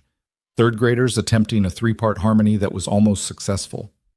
Then Ava's class took the stage. Mason's heart started beating faster. Charlotte leaned forward slightly. The music teacher gave a signal. The kids started singing Silent Night, and then Ava stepped forward for her solo verse. Her voice was small but clear. A little shaky on the high notes, but she held them anyway. She looked terrified and brave and absolutely beautiful, standing there in her red dress and mismatched tights singing about sleep and heavenly peace. Mason felt his throat tighten, heard Charlotte inhale sharply beside him. And then it was over. Ava stepped back. The class finished the song. Parents applauded. The kids bowed and filed off the stage. Charlotte was wiping her eyes. "Are you crying?" Mason asked quietly. "No, allergies. It's December. Indoor allergies," Mason smiled. "She was good, wasn't she?" "She was amazing." Charlotte was still wiping her eyes. "I wasn't expecting to. I don't usually.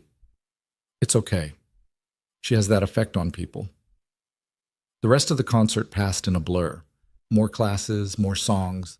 Finally, the whole school on stage for one last number that involved jingle bells and choreography that fell apart halfway through, but nobody cared. Then it was over. Parents flooding toward the stage to collect their kids. Mason and Charlotte made their way through the crowd to where Ava was standing with her class. She saw them and ran over, launching herself at Mason first, then turning to Charlotte. "Did you hear me? Was I good?" "You were perfect," Charlotte said. "Absolutely perfect." "I was scared." "You didn't look scared. You looked brave." "Brave is just scared, but doing it anyway," Ava said seriously. "That's what Daddy tells me." Charlotte looked at Mason. "Smart dad?" "I have my moments."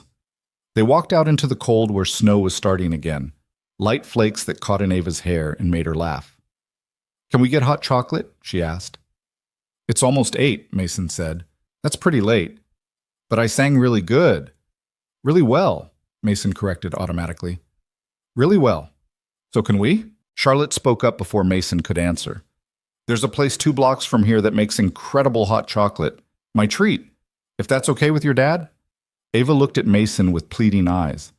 "Yeah," he said. "Okay, but just one. Then home and bed." The place Charlotte knew was a small cafe that stayed open late and catered to the after-concert crowd.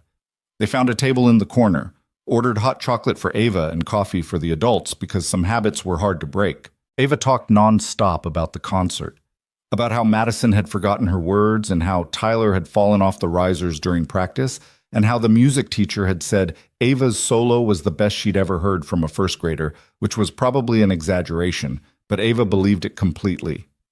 Charlotte listened with genuine attention, asked questions, laughed at the right parts, made Ava feel heard in a way that mattered. Mason watched them together and felt that warmth in his chest expand into something bigger, something that felt dangerous and hopeful at the same time. When Ava's hot chocolate was gone and her energy was finally starting to fade, they bundled back into coats and scarves and headed out into the night. "I can drive you home," Charlotte offered. "My car's just around the corner. We're fine walking. It's freezing and late. Let me drive you." Mason was about to argue when Ava yawned so big her jaw cracked.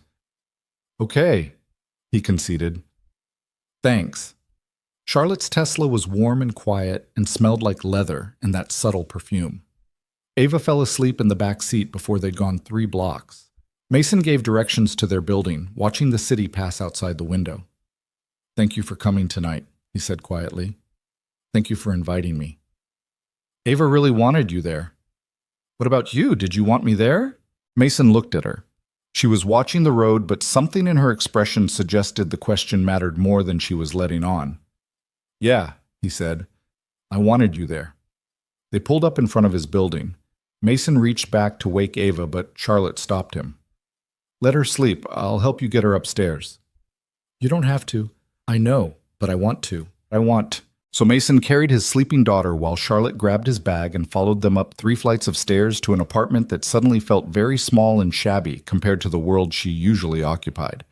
But Charlotte didn't seem to notice, just helped him get Ava out of her coat and shoes and into bed without waking her. They stood in the doorway of Ava's room, watching her sleep. "She's special," Charlotte said quietly. "You're raising someone really special." "I'm trying." "You're succeeding." Mason pulled Ava's door mostly closed and led Charlotte back to the living room. It was late. She should leave. He should thank her again and let her go home. But he didn't want her to leave. "Can I ask you something?" Charlotte said. "Why did you really agree to stay on as a consultant? I know what you told me before about not knowing how to let go, but there's more to it than that, isn't there?" Mason sat on the couch. After a moment, Charlotte sat too. Not too close, but not too far either. "I wanted to make sure you do right by the building," he said, "by my father's legacy, and I didn't trust that you would. And now? Now I think you're going to do more than right by it. I think you're going to make it something even better than it was." Charlotte was quiet for a moment. "That first day, in the lobby, when I spilled coffee on you and said all those terrible things, you don't have to—" "Let me finish. That was the worst version of myself, the person I'd become without realizing it. And you called me out. Made me see it, made me want to be better." She turned to look at him. Nobody had done that in years. People either told me what I wanted to hear or stayed silent when I was wrong. But you didn't. You stood there in your coffee-stained jacket and told me exactly what I needed to hear, even though it cost you. That's— Her voice caught. "That's rare. I was just defending my kid." "You were being honest. There's a difference." They sat in the small living room with its secondhand furniture and radiator that clanged and all the ordinary evidence of a life lived on a budget. Charlotte looked completely out of place and somehow perfectly at home at the same time. "Can I tell you something?" Mason said. "Always. I was terrified of you. That first day. Not of you personally, but of what you represented. Someone who was going to come in and change everything and not care about the people those changes affected. Someone who saw dollar signs instead of humans. And now? Now I think you're one of the most decent people I've met, and I'm glad Ava has you in her life, that we both do." Charlotte's eyes were bright. "That means a lot." "It's true." They sat there for a moment longer. The space between them felt charged with something neither one wanted to name. Charlotte stood up. "I should go. It's late." "Yeah." Mason stood too. "Thank you again for coming, for moving your meetings, for caring. Thank you for giving me a reason to care." He walked her to the door. She paused with her hand on the knob. "Mason?" "Yeah? This, what we're doing with the building and the consulting and all of it, it's not just business anymore, is it?" "No," he said honestly. "It's not." "Good. I'm glad we're on the same page." She left before he could respond. Mason stood in his doorway listening to her footsteps fade down the stairs, the building door open and close, the sound of her car starting outside. Then he went back inside, checked on Ava one more time, and sat on his couch trying to process what had just happened. 6 weeks ago, Charlotte Bennett had been a stranger who'd insulted his daughter and made him question whether selling the building was the biggest mistake of his life. Now she was someone who moved investor meetings to watch a first-grade concert, who cried during solos and helped carry sleeping children upstairs, and sat in shabby living rooms talking about what mattered. Now she was someone who made him smile different and check his phone too often and wear nice shirts on Thursdays. Now she was someone who felt like maybe, possibly, the beginning of something he hadn't been looking for but needed anyway. Mason's phone buzzed. Text from Charlotte. "Made it home. Thanks again for tonight. Tell Ava she was perfect." He typed back, "Will do. Drive safe." Then, before he could think better of it, "Same time next Thursday? Coffee and pie?" Her response came quickly. Wouldn't miss it. Mason set his phone down and sat in the quiet apartment, thinking about change and trust, and all the ways life surprised you when you stopped trying to control it. The radiator clanged. Mrs. Kowalski's television hummed through the walls. Snow fell outside the window, turning the city soft and temporary. And somewhere across town, Charlotte Bennett was probably thinking about the same things he was. About concerts and hot chocolate and small living rooms where something had shifted between them. About how sometimes the best things in life came from the moments that started out worst. About how you could spill coffee on someone and insult their daughter and still somehow find your way to sitting beside them at a school concert 6 weeks later, crying over Silent Night, and meaning it. The next morning, Mason woke up to Ava jumping on his bed. "Daddy! Daddy! Look!" She shoved her phone, the old one he'd given her for emergencies, in his face. On the screen was a text from Charlotte. "You were the star of the show last night. Thanks for letting me be there to see it. Here's a little something for the Penguin Fund. Below the message was a photo, a donation receipt. $5,000 to the Chicago Aquarium's Penguin Habitat Adoption Program. In Ava's name. She bought me penguins! Ava was bouncing so hard the bed shook. Real penguins. Well, not real, but adoption penguins. Can we go see them, please? Mason stared at the receipt. $5,000. For a 6-year-old who'd mentioned penguins exactly twice in Charlotte's presence. He typed back, "This is too much." Charlotte's response came immediately. "It's exactly right. Besides, I needed a tax write-off. Nobody needs a $5,000 tax write-off for penguins. I do. And Ava deserves it. Let me do this." Mason looked at his daughter's face. Pure joy, uncomplicated happiness. "Thank you," he typed. "This means everything to her." Good. That was the point. They went to the aquarium that Saturday, all 3 of them. Charlotte met them at the entrance wearing jeans and a winter coat and minimal makeup, looking more relaxed than Mason had ever seen her. Ava grabbed her hand immediately. "Come on, the penguins are this way." Charlotte let herself be dragged through the crowds to the penguin habitat, where Ava pressed her face against the glass and talked nonstop about species and habitats and which one was definitely hers, even though they all looked identical. Mason hung back, watching Charlotte crouch down to Ava's level, pointing at different penguins, asking questions that Ava answered with absolute authority, despite having learned everything from a nature documentary last week. This was someone who had shown up at 3 a.m. to fight a water main break, who'd moved investor meetings for a school concert, who'd donated $5,000 to penguins because a 6-year-old loved them.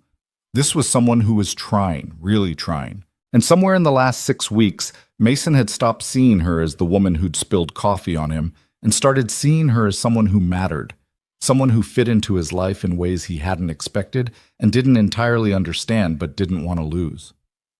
They spent 3 hours at the aquarium, saw dolphins and sharks and a beluga whale that made Ava scream with delight. Got lunch at the cafe where Ava insisted on fish sticks because it's only fair we eat fish where fish live. Charlotte laughed, an actual full laugh that made her whole face light up.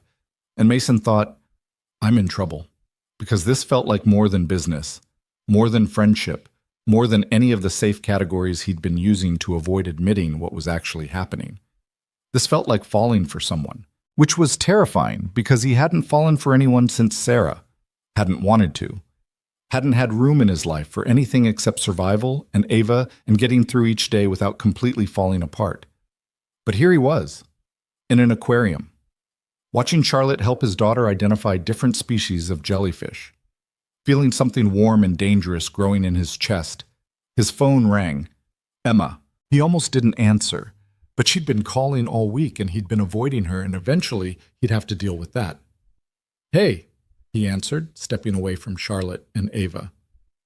Finally, I was starting to think you'd died. Emma's voice was sharp. Where have you been? Busy. Too busy to call your sister? I'm calling now. Because I called you first. She sighed. Look, I'm worried about you. You sold Dad's building. You're consulting for some CEO you barely know. I'm fine, Em.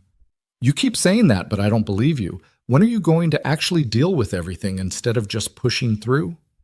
Mason watched Ava point at something in a tank, watched Charlotte lean in to see better, watched 2 people he cared about existing in the same space and making each other happy. I am dealing with it, he said quietly, just not the way you think I should. What does that mean? It means I'm figuring things out, on my own timeline, in my own way. And I need you to trust that I know what I'm doing. Do you? Know what you're doing? Mason thought about that, about coffee at Marty's and lease negotiations and pipe bursts at 3 a.m., about school concerts and penguin donations, and the way Charlotte looked at him, sometimes like she was seeing something she hadn't expected either. No, he admitted, but I'm okay with that. Emma was quiet for a moment. Who's the woman? What woman? The one I can hear in the background. The one who's making you sound different. There's no... Mason stopped. How do you do that? I'm your sister. I know things. So who is she? Her name's Charlotte. She bought the building. And? and we're working together, and she's been good for Ava, and I don't know what else to tell you. You could tell me if you like her." Mason looked across the aquarium at Charlotte, who was now carrying Ava on her shoulders so she could see into a tall tank, both of them laughing about something. "Yeah," he said. "I like her." "Good. You deserve to like someone. You deserve to be happy." "I am happy. I mean, actually happy. Not just functioning happy." "I know what you meant." They talked for a few more minutes. Emma extracted a promise that he'd call more often and maybe visit Portland in the spring and stop avoiding her like she was the enemy. Then she let him go. Mason walked back to Charlotte and Ava. They were sitting on a bench now, Ava between them, eating ice cream despite the fact that it was barely 1 in the afternoon. "Everything okay?" Charlotte asked. "Yeah, just my sister checking in." "The one who worries about you?" "That's the one. Smart sister." Ava leaned against Charlotte's arm, getting ice cream on her coat. Charlotte didn't seem to notice or care. Mason sat down on Ava's other side. They stayed there for a while, 3 people on a bench in an aquarium, eating ice cream and watching families pass by and not talking because they didn't need to. This, Mason thought, this is what I've been missing. Not romance necessarily, though maybe that too eventually if they could figure it out. But this, connection. Someone who showed up, someone who tried, someone who made his daughter laugh and made him want to be better, and made their small life feel bigger somehow. That night, after Ava was in bed, Mason sat at his kitchen table with a beer and his laptop. Pulled up the consulting agreement he'd signed 6 weeks ago. The one that said 6 months and then they'd reevaluate. 4.5 months left. Then what? Walk away? Go back to just running his construction business and being Ava's dad and letting Charlotte manage the building on her own? The thought felt wrong. Incomplete. His phone buzzed. Text from Charlotte. "Today was perfect. Thank you for letting me be part of it." He typed back. "Thank you. For the penguins. For showing up. For everything. That's what friends do." Friends? The word felt both accurate and insufficient. "Is that what we are?" he typed. "Friends?" 3 dots appeared, disappeared, appeared again. Then, "I don't know. What do you want us to be?" Mason stared at that question for a long time. What did he want? He wanted Thursday morning coffee to continue. He wanted someone to call at 3 a.m. when things broke. He wanted Ava to keep having someone in her life who showed up and cared and made her feel special. He wanted Charlotte, in whatever form that took, whatever she was willing to give. "I want us to figure it out together," he typed finally. No pressure, no timeline, just see where this goes. The response took longer this time, but when it came, it made him smile. "I'd like that. A lot." "Good. Me too. See you Thursday? Wouldn't miss it." Mason set his phone down, finished his beer, sat in his kitchen with its radiator that clanged and its table that wobbled and all the familiar evidence of a life that was changing in ways he couldn't predict and didn't want to control. 6 weeks ago, he'd sold his father's building and thought he was letting go of everything that mattered. Now he understood that letting go wasn't the same as losing, that sometimes you had to release something to discover what it could become, that his father's legacy wasn't the building itself. It was the lesson Thomas Reed had spent 40 years teaching, that people mattered more than property, that dignity wasn't something you owned but something you gave, that the measure of your life wasn't what you accumulated but what you shared. Charlotte was learning that lesson now, teaching it to her CFO and her board, and everyone who thought buildings were just assets and tenants were just revenue streams. And maybe in teaching her, Mason had learned something too, that moving forward didn't mean forgetting. That trust was a choice you made every day. That love, whatever form it took, was worth the risk of being hurt. That sometimes the best things in life started with spilled coffee and terrible first impressions, and finding your way back from the brink of being someone you didn't want to be. The snow was falling again outside his window. Chicago buried under winter white. The city sleeping and waking and moving forward because that's what cities did, what people did, what life demanded. Mason cleaned up his beer bottle, checked on Ava one last time, went to bed thinking about Thursday morning and penguin habitats and a woman who'd started as a mistake and become something essential. 4.5 months left on the consulting agreement, but Mason had a feeling they'd figure out what came after, together. Because that's what you did when you found someone worth keeping. You figured it out. You showed up. You tried. And sometimes, if you were very lucky, that was enough. In the morning, Mason woke to another text from Charlotte. Just a photo this time. The view from her office window. The sun rising over Lake Michigan. The city waking up below.